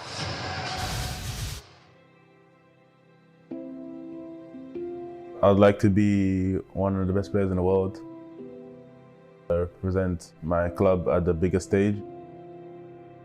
Play in Champions League, play in World Cups, be one of the best. I am Yunus Musa. I am black, I'm African, I'm American, I'm Muslim, I'm Italian, I'm English, and I'm an immigrant and a citizen of the world. This is how we do it. Every day we be grinding. And if you ask me, we the best, I'ma be like, yo, that's us with the crazy flow. And you gon' hear us on the radio. This is It's important to stay focused, stay working hard. Things will happen. how we do every day we be grinding. And if you wanna come and text us, I'ma be like, yo, that's us with the crazy flow. And you gon' hear us on the radio.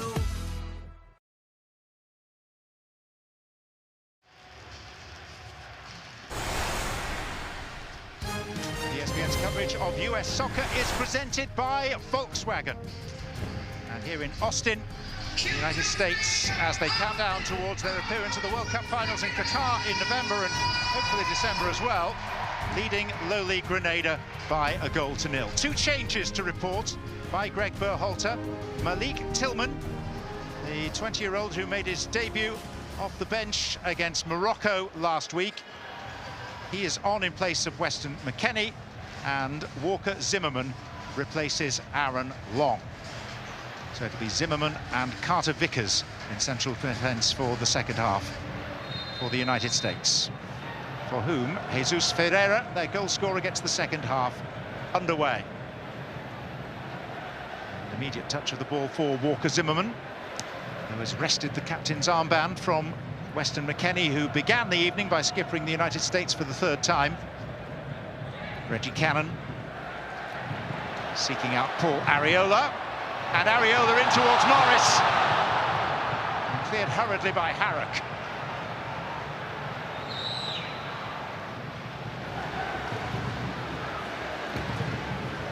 Your attention, please. To take 2 changes at halftime, United States. Leaving the game, number 15, Aaron Long, replaced by number 3, Walker Zimmerman.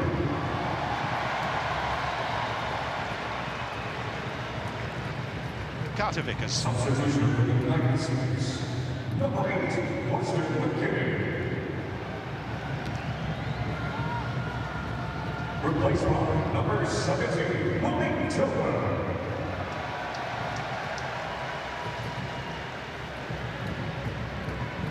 Berhalter says whatever the level of the opposition at this stage, it's all part of the evaluation process. He's looking about the mindset, looking at the intensity.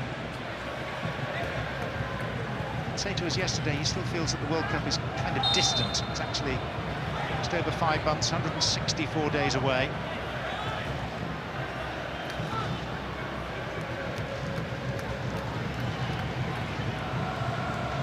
First half saw the United States have 12 efforts on goal, something that Grenada didn't manage to achieve themselves. They had 0.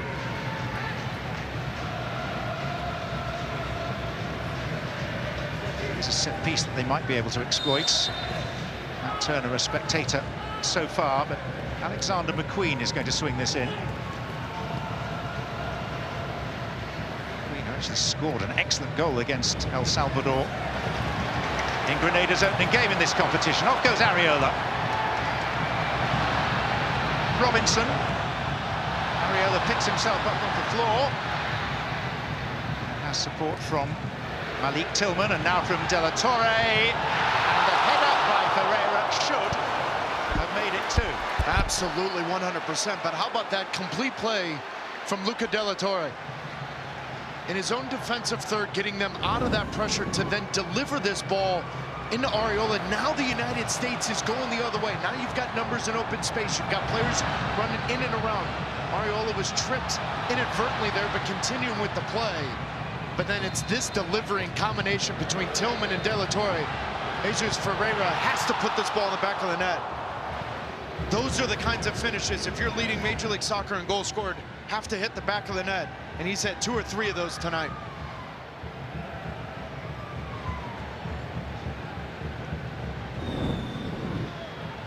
So whilst his goal weighs in his favour, do his misses weigh more heavily against him? If you're asking me, the pictures say it all. The best goal scorers in the world have amnesia. They forget about the last play and immediately get the next one, but that face says it all. Because he knows in the last 3 or 4 international appearances for the United States, he should have 5 or 6 goals. He's had those chances.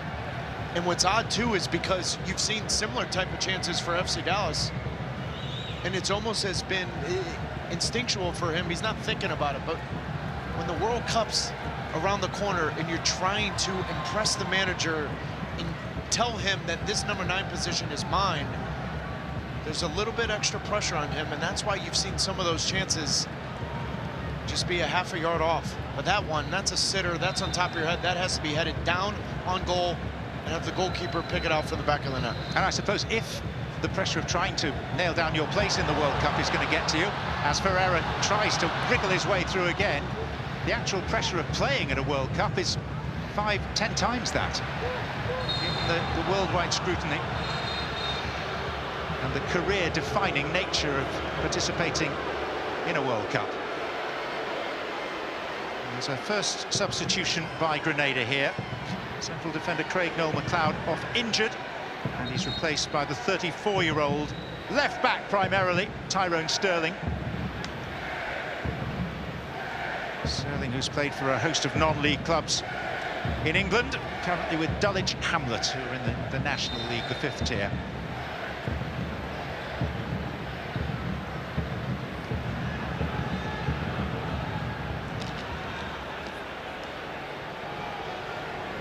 Findlay, who spent part of his teenage years living with David Moyes and his dad, because they're the same age and they were both juniors at Celtic. And Moyes' father, also David Senior, offered lodgings to the young Canadian Findlay. So is that why you didn't go to lunch today? That's the type of research you were doing? What are you telling me it's wrong to research? Are you telling me you're uninterested by that Not nugget at all. of Not at all. I can finish information? Absolutely. It's great information. Anyone listening can finish their book of useless trivia. Rather in the same way that you were finishing your burger at lunchtime whilst I was researching that. It was a really good burger, by the way. I mean, everything in Texas is just bigger and better, isn't it? Certainly bigger. Sterling covering Areola.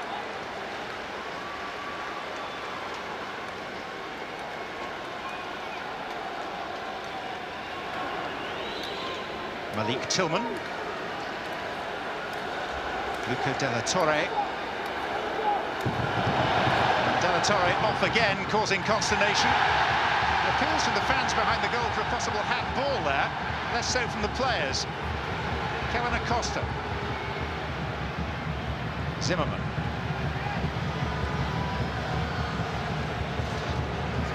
There is, as a reminder, no VAR. Robinson tripped, referee playing advantage. And it may accrue here with Acosta, but Anderson deals with the low cross.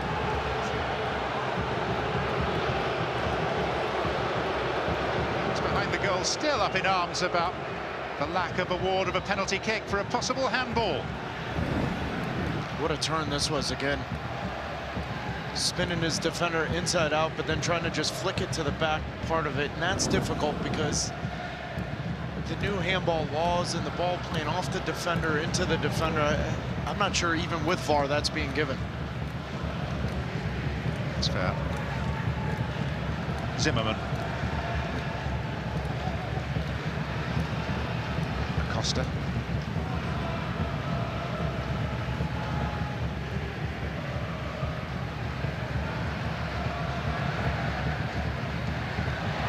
Morris. Anthony Robinson.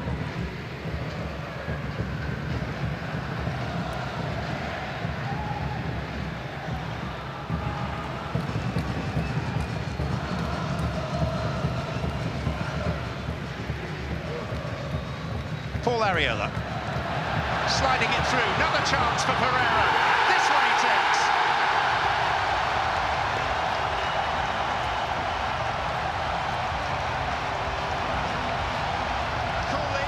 Decisively, and a noticeably different mood engendered by the second goal from the young Dallas striker.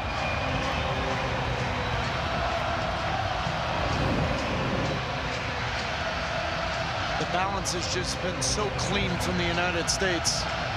And again, it's that combination between De La Torre and Paul Arriola. Great understanding that Arriola needed to come inside to create that space to allow Jesus Ferreira to come in behind that center back. And we've seen this 2 or 3 times in the game where that timing has been spot on. It's been the finish at the end that hasn't been there. This one has his second one of the game. And we came into this one talking about what a huge moment this could be for Jesus Ferreira. And on some level, he's delivered with 2 goals. And particularly that one because he actually had time to think about it, Taylor. Absolutely, especially when you are in your own way, having missed a couple of those opportunities. The more time you... Excuse me, I apparently swallowed the microphone. But the more time you have to think, those are often the more difficult ones, and that one was real clinical.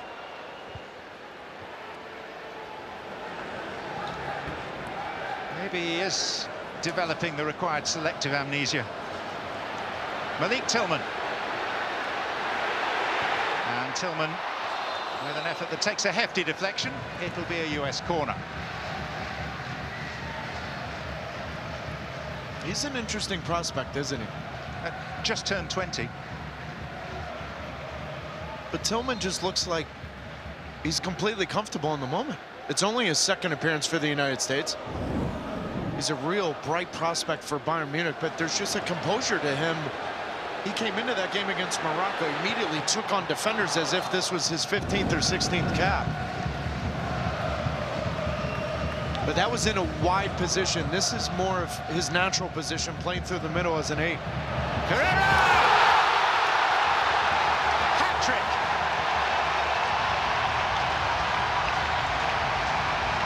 And of all the times, in all the towns, on this lengthy build-up to the World Cup,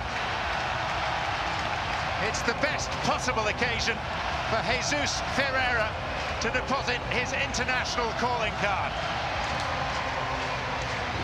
Well, remember, this was the set piece we saw in the first half, but Jesus Ferreira actually delivers this back post. He clipped it to the back post that led to a collision between the goalkeeper and the attacking player. This one, no. Change it. It's all about technique and being sure of yourself to hit it with pace to that near post. And what a wonderful finish this is from Jesus Ferreira, and a fantastic moment there as the leading goal scorer of MLS has got off the schneid for Greg Berhalter and the United States. This was precisely the hope from the head coach, that he would fill his boots. And the Grenadan floodgates are creaking open. 3 substitutions by the visitors.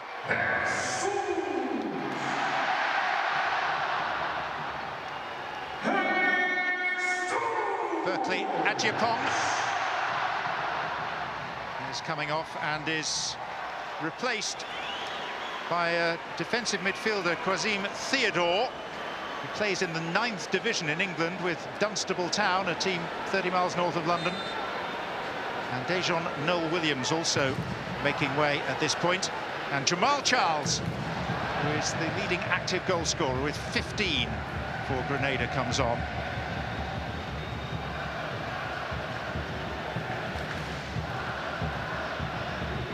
Sterling.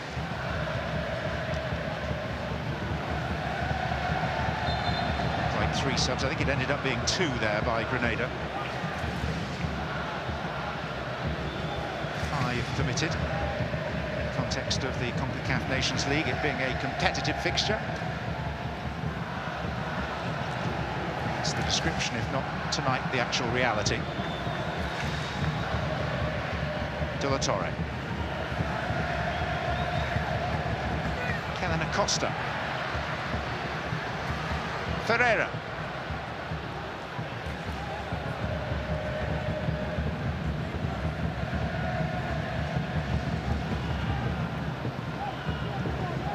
De La Torre. Ferreira. De La Torre. Good stop by a flying Jason Belfont.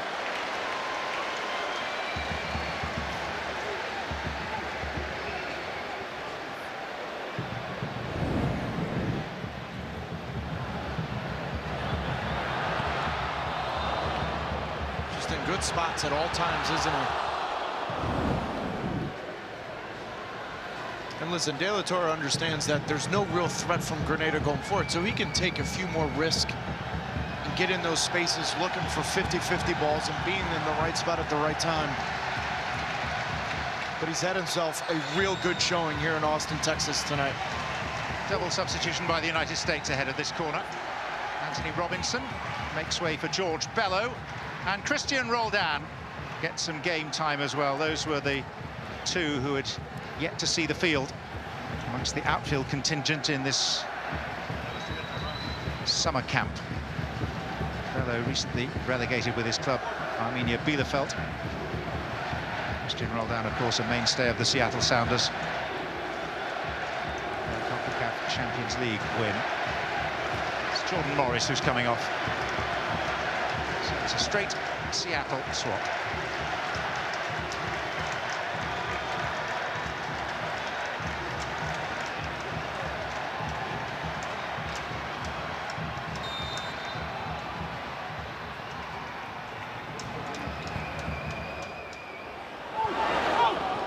Belmar's header.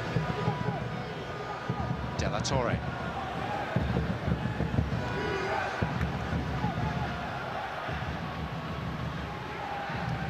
Tillman. Acosta.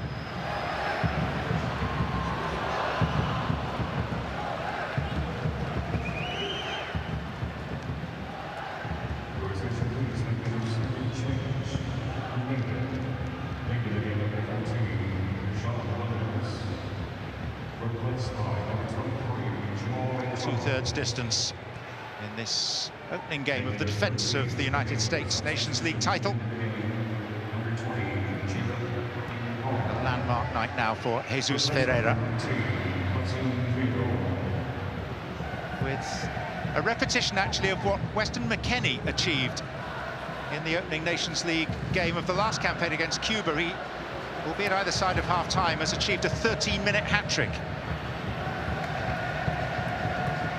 Kenny scored in the opening 13 minutes of that game against Cuba. Making their 3rd change, United States substitution. Taking the game, number 5, Anthony Robinson. Replaced by number 60, George Bello.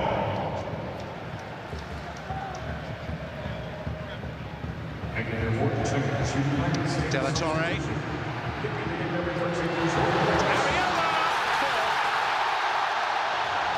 And that's more like it.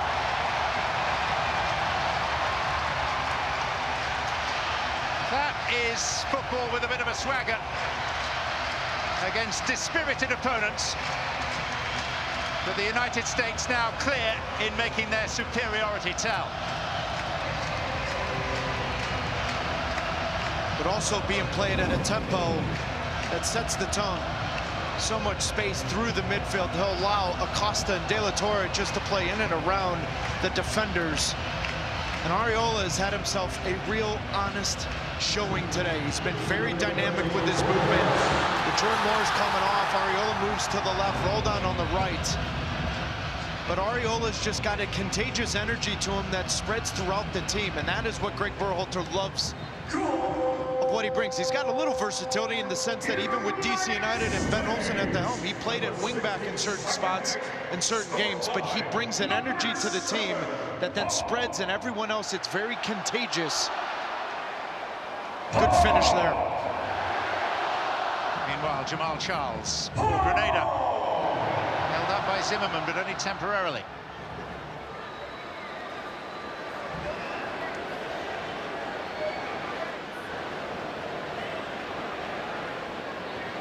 Ariola coming into this international break with a prolific recent run of 6 goals in his last 5 league appearances for FC Dallas.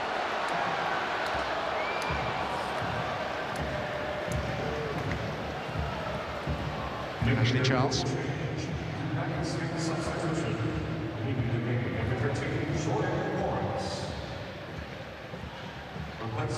Number 10,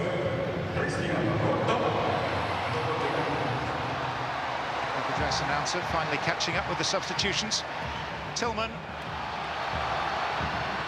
Ferreira might still be in again.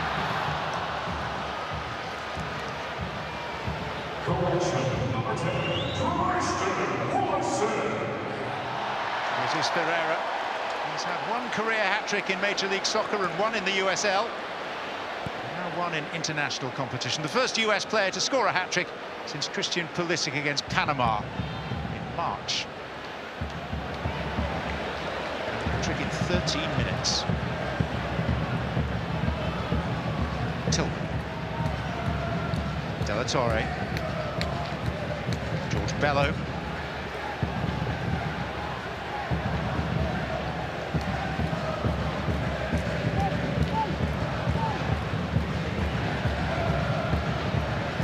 These sides met. The US won 4-0. It's a Gold Cup group stage game in Seattle back in 2009. Represents the United States' biggest victory over Grenada. There's every chance that will be superseded this evening.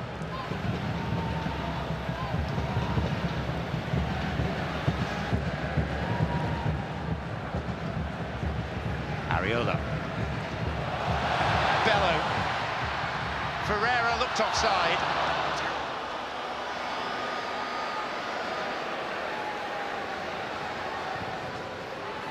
Sterling's clearance.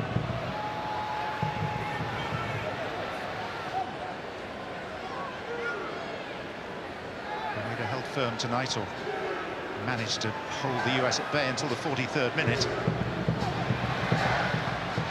Cannon. Bello. Kevin Acosta thought, why not?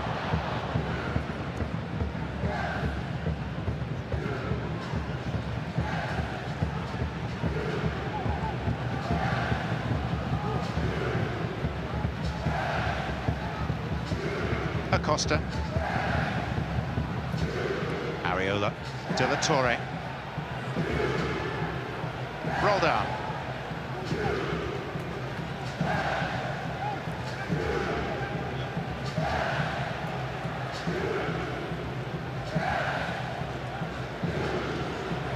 Carter Vickers.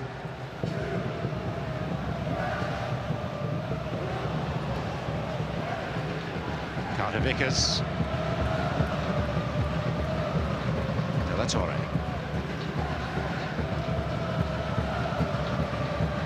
Acosta. Areola.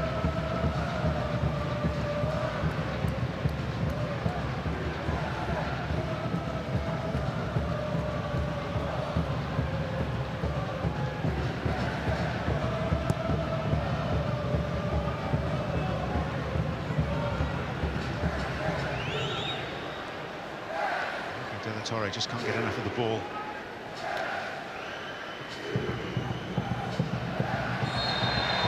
He's had himself an evening, and by the time full account is taken of this game, the US team as a whole may well have done. Areola.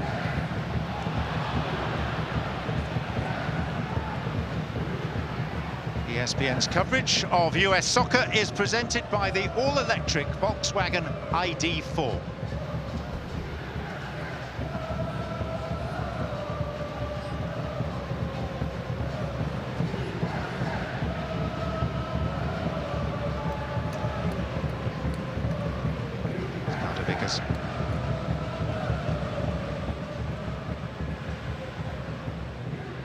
Cannon. Ferreira. De la Torre. So up the ante, up the tempo. Here's Roldan. And it's a corner. And Ben Olsen, this is much more like it now from the US. Yeah, no doubt.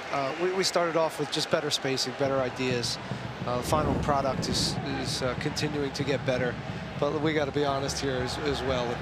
This team's, we put them under, they've been defending quite a bit, and we've just wore them down, and we're going to continue to put on this type of show for the rest of the game. But it's still a good example there. Christian Roldan, great ball from De La Torre, and again, the final ball, where is it? How many opportunities have been wasted tonight? You look at the scoreline, and rightfully so, you say it's been a good showing, but it's being more clinical and more efficient with those opportunities, because come November time, you're going to get one or two of those. What do you do with them? It's Costa's corner, and Belfont at the second attempt.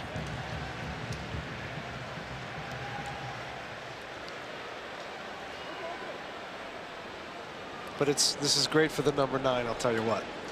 It's really great that he's getting these goals in him, because right now it looks really big to him.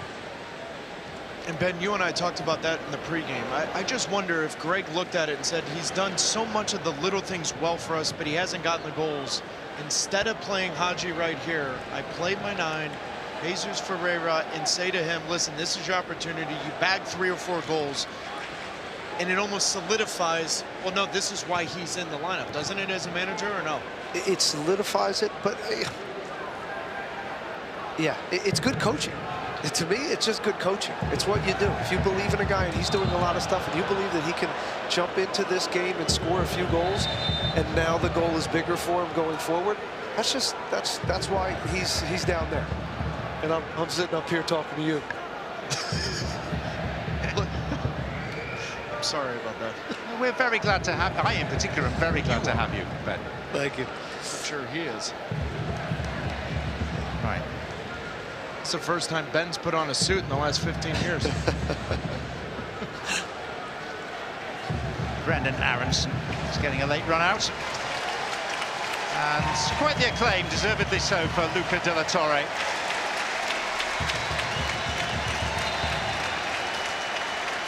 Grenada also making a couple of substitutions, sending on Stefan Abraham and Leon Braveboy. Braveboy out there wearing number 6 actually plays his football not for a professional or semi-professional club. He's unattached in that respect. He's attending the University of Maine, Fort Kent, which was an institution that had us all scrambling through a few college handbooks.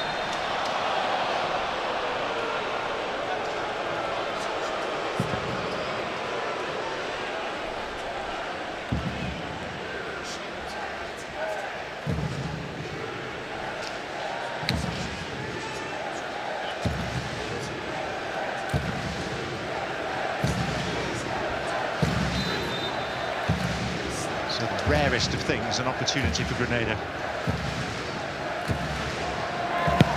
Taken by Ashley Charles. Headed out for a goal kick.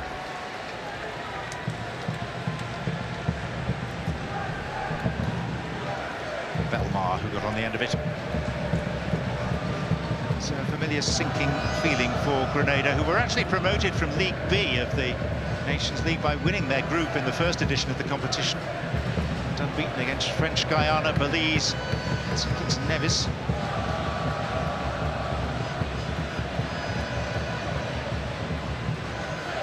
Earned them an invitation to last year's Gold Cup, at which they lost all 3 games. It's Honduras, Qatar and Panama. So beaten in one of their build-up games for the Nations League against the MLS expansion team Charlotte. They lost 3-0 to them.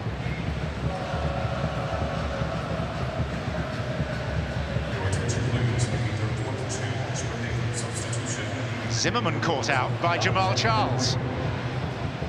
Some sloppiness from the United States skipper, but Jamal Charles unable to fully capitalise.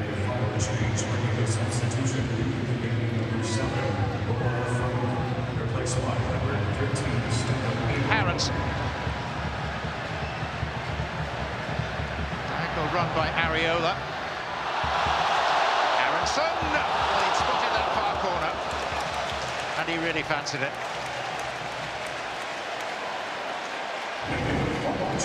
Well, you just wonder what Brendan Aronson's role is going to be come World Cup time, because there's just an energy to him that is unlike anyone within this team. And what we saw against Morocco was through the middle, bringing some verticality from a central position with Weah next to him that caused some real headaches for Morocco. But how about that composure to cut to the defender and then to try to clip it back post? But with everyone healthy, including Giovanni Reyna, I just wonder what Brendan Aronson's role is going to be for Greg Berhalter in the World Cup. Because if you can bring him off the bench with that kind of energy where the game slows down a little bit, he becomes a valuable asset for this team in a major tournament. I'm just not sure you can sit him on the bench. Stephen Abraham requires some treatment.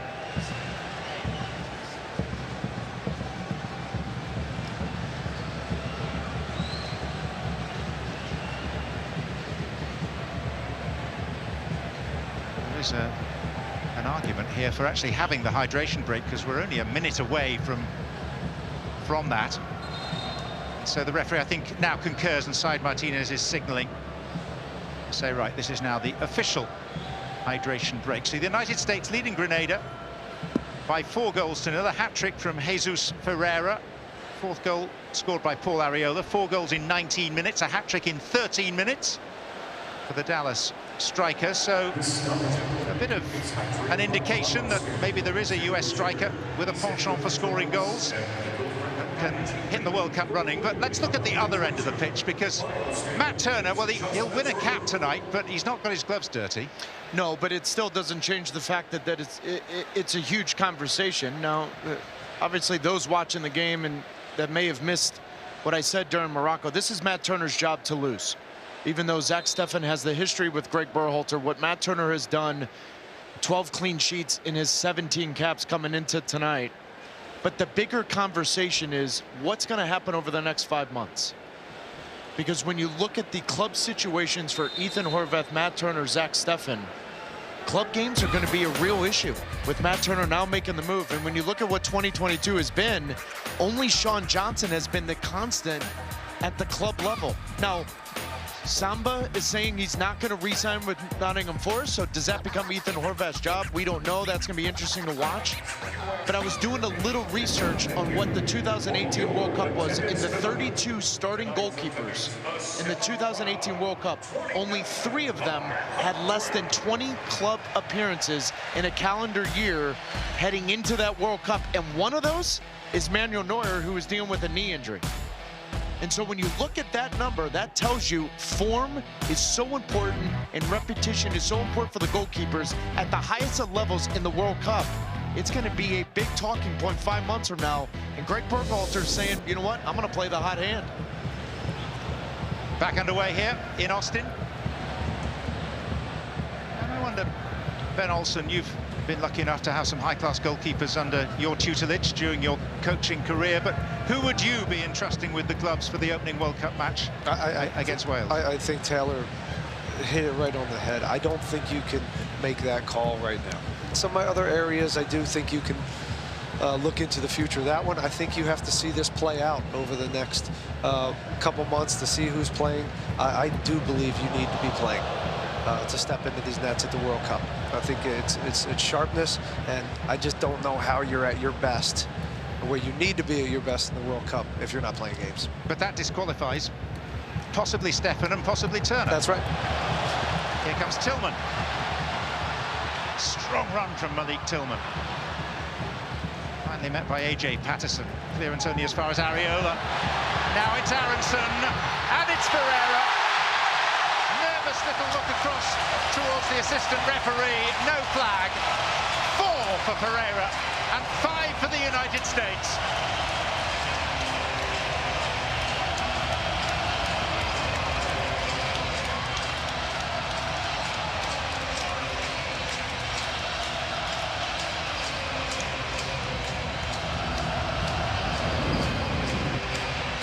A special player Brendan Aronson is. Great run from the 20-year-old Malik Tillman coming forward. But just Aronson's non-stop. It's relentless, whether it's for 90 minutes, 2 minutes, 15 minutes off the, it doesn't matter. He's going to run right down your throat, put you under pressure in so many different situations, and he does exactly that, pulls the goalkeeper off his line, but knows that Jesus Ferreira is just next to him for a tap-in. It's been a night to remember for the number 9 from FC Dallas. What it means is he scored more goals tonight than in the rest of his international career, 11 previous caps put together. Grenada are reduced to shots from hopeless angles and hopeful distances. It would just appear to be a question of how many more for the US. Maybe how many more for Jesus Ferreira.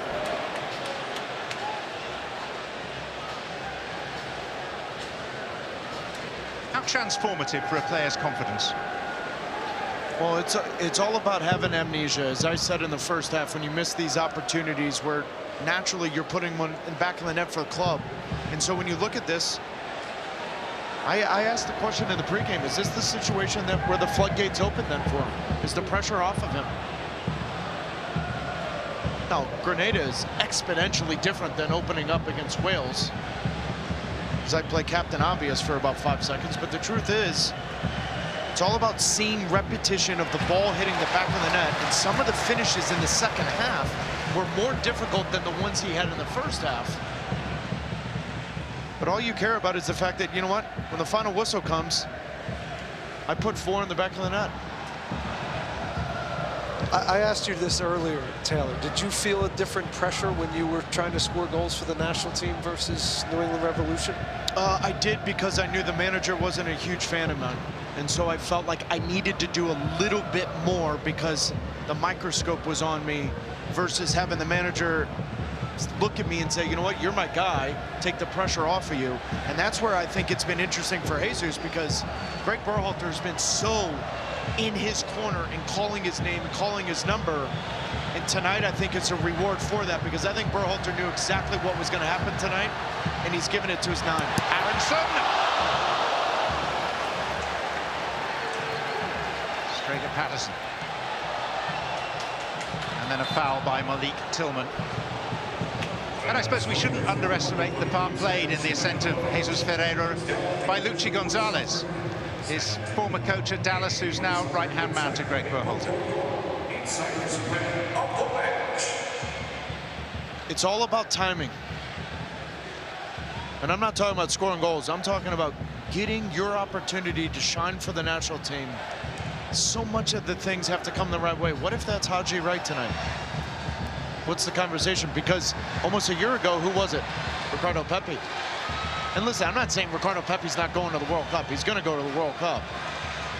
But when you look at what the timing is for Jesus Ferreira right now in FC Dallas, leading MLS in goals scored, and now tonight having 4.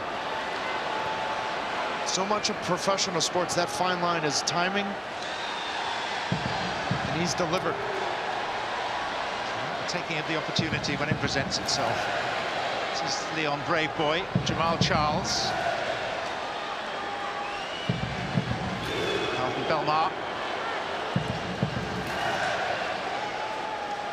great boy.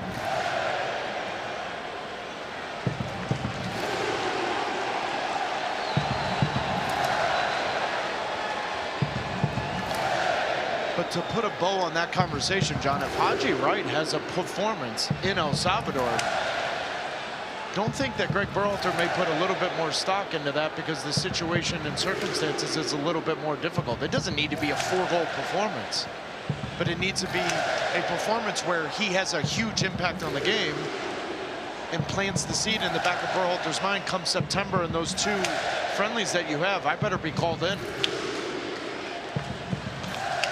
friendlies in Europe, we're led to believe. It's the end of September. But in 5 months, so much can happen. What if Daryl Dike scores 15 goals? What if Josh Sargent scores goals in the championship? You want your players playing at a high level, but more so having self-confidence. And oftentimes for goal scorers, it's the ones that are in the right form at the right time.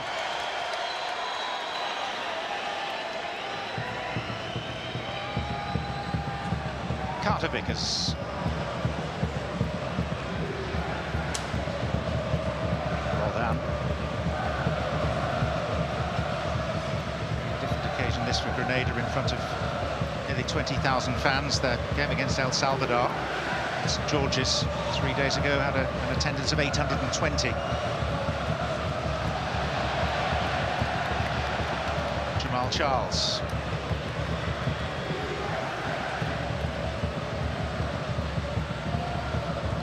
Abraham. Jay Patterson will return to USL Championship action with Charleston Battery soon enough.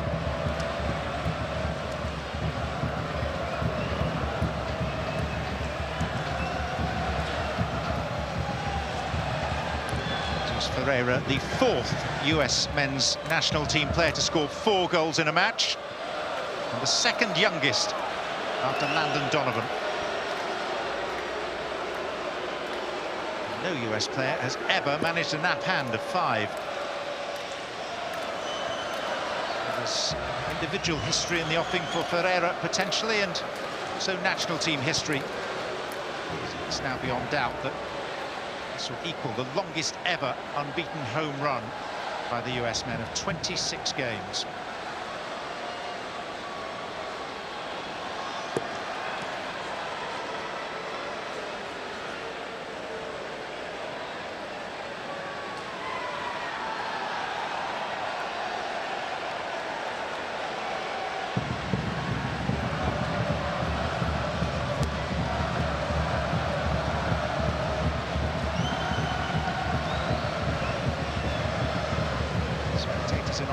Noisier than they were for the majority of the first half.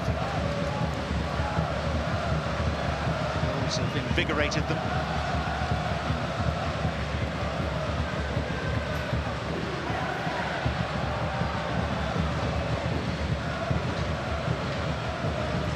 Tillman.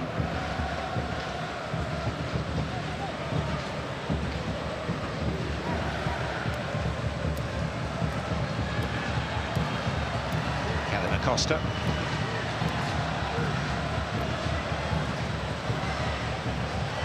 Ariola. Walker Zimmerman. Well done, offside.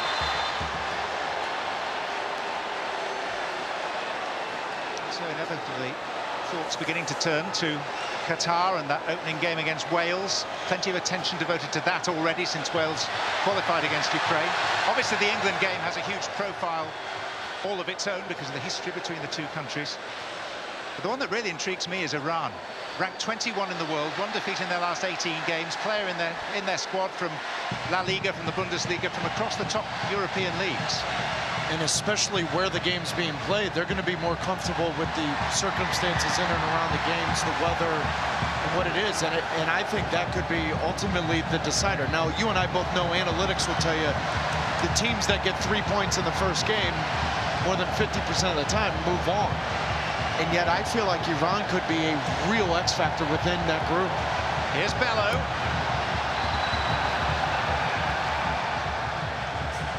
Led by a wily Croatian coach. Grenada have actually got numbers here. I'm not sure that was the option. The likelihood of catching Matt Turner out from that sort of distance is minimal.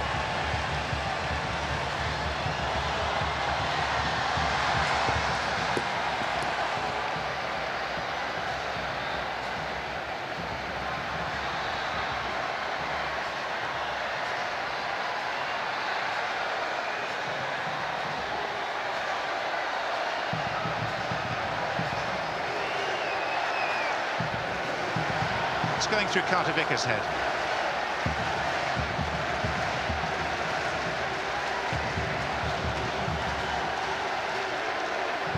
No stage has he been tested. Here's Areola. And still Areola, and then Aronson.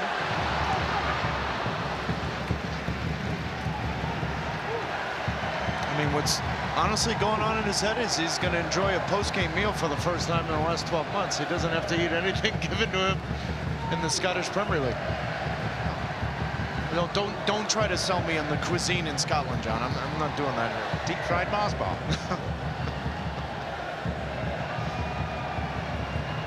That actually sounds amazing. Not really, though, in 95-degree weather, though, does it? Amazingly bad for your health, I would suggest. Cullen skink is the thing for you. Haddock soup. Make it simple for you. Cullen skink.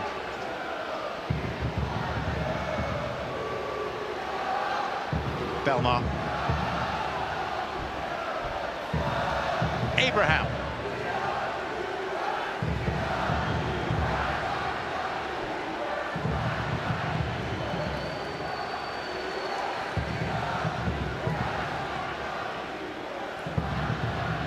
The way the Nations League works, three-team group. This is League A. Group D, the 4 League A group winners qualify for the Nations League semi-finals. Should be held next June. The runners-up in the group qualify for the Gold Cup. That's their reward, and the third-place team are relegated and have to pre-qualify for the next Gold Cup. There's Carter Vickers, seeing some rare activity.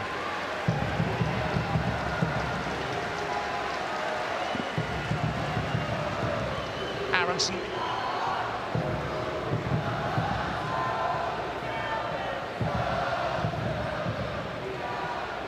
To Acosta.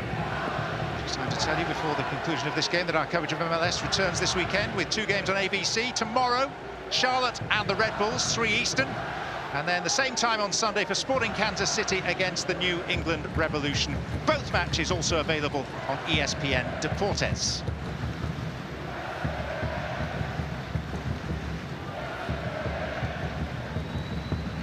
Ashley Charles. For any additional time, so conclusive is the scoreline. Aronson. Areola.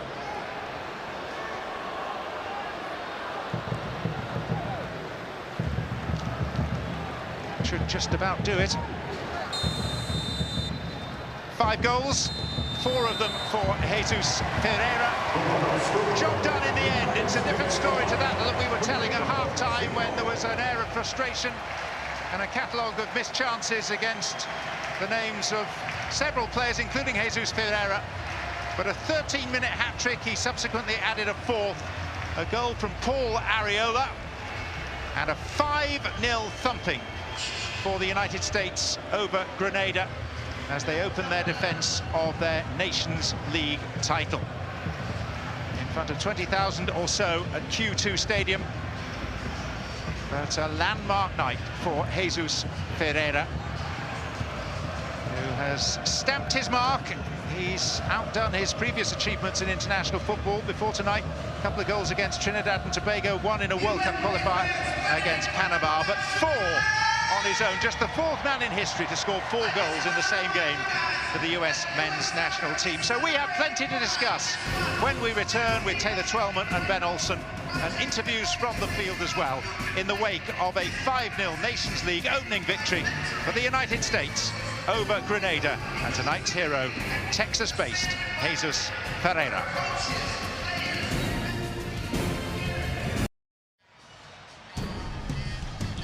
So the United States have seen off the flimsy challenge of Grenada by 5-0 at Q2 Stadium in Austin this evening. It was an audition, it was a dress rehearsal. You find the word that best suits. But we're just 5 and a bit months away from the opening World Cup fixture against Wales.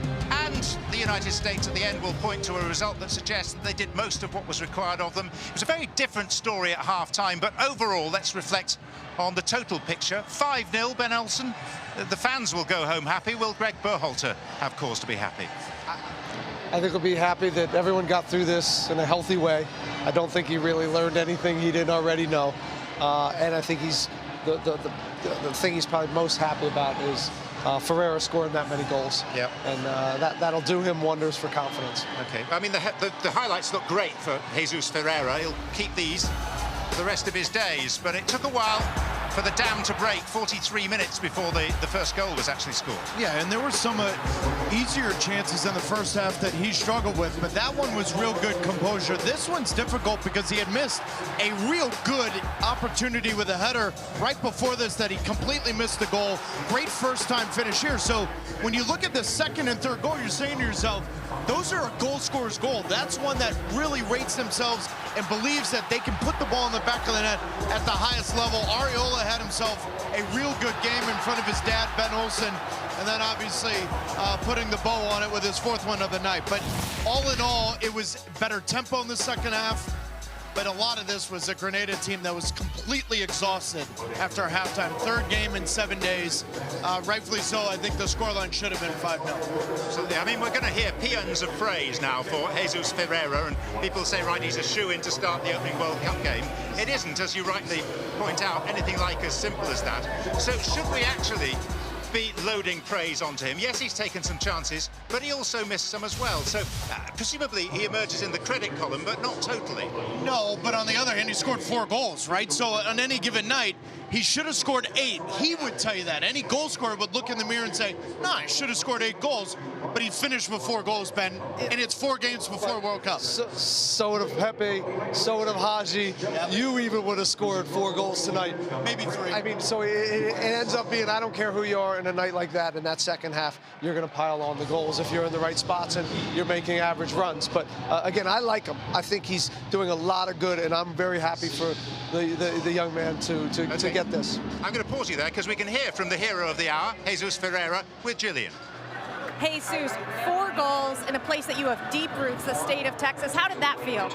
It felt amazing. You know, I said it at the beginning that I wanted to focus on having a good game, getting my touch better, making runs, and playing for the team. I wasn't too much focused on the goals. I wanted to focus on my gameplay and having a good game, and I knew that the goals were going to come. They certainly did. Did you have a favorite? Probably the corner kick. We practice it on the training ground, and so every time that we practice something that comes and it works, it's a good feeling. How do you feel you changed the conversation about putting your mark on the position of striker? I think I'm in a good spot. I have people around me that support me every game and know what I'm able to do. I'm just going to keep working on my game. Not focus on the goals because I know they will come. Just having a good game will do his job. Congratulations. Thank you. That's an old head on young shoulders answering a couple of those questions. Well, mind you, his dad was one heck of a player himself, right? So he's grown up in that kind of environment. The most important thing that I heard there, I have support in and around me. Luchi Gonzalez and Greg Berhalter, both coaches believe in him, and that is a huge asset for a young player that's still trying to find himself at the international level. No, absolutely. I mean, his father, David, won 39 caps for Colombia, never went to a World Cup. 3 Copa Americas, but never a World Cup. So Jesus I is... think his son may be on the way. Let's hear from Greg Berhalter with Gillian. Greg, I just spoke to Jesus Ferreira. What does 4 goals do for the confidence of a young striker? No, it's a great feeling. You know, we talk all along about it's not just goals for Jesus, it's everything else he does.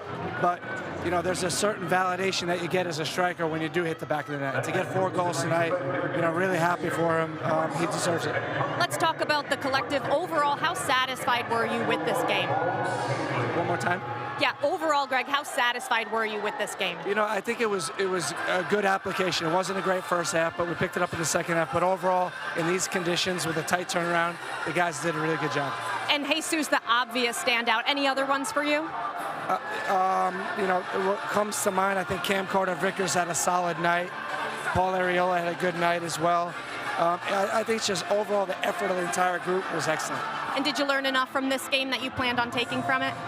I think that when this whole camp is said and done, we'll sit down and we'll evaluate, and this game will be a part of the evaluation process. Thank you. Thank you.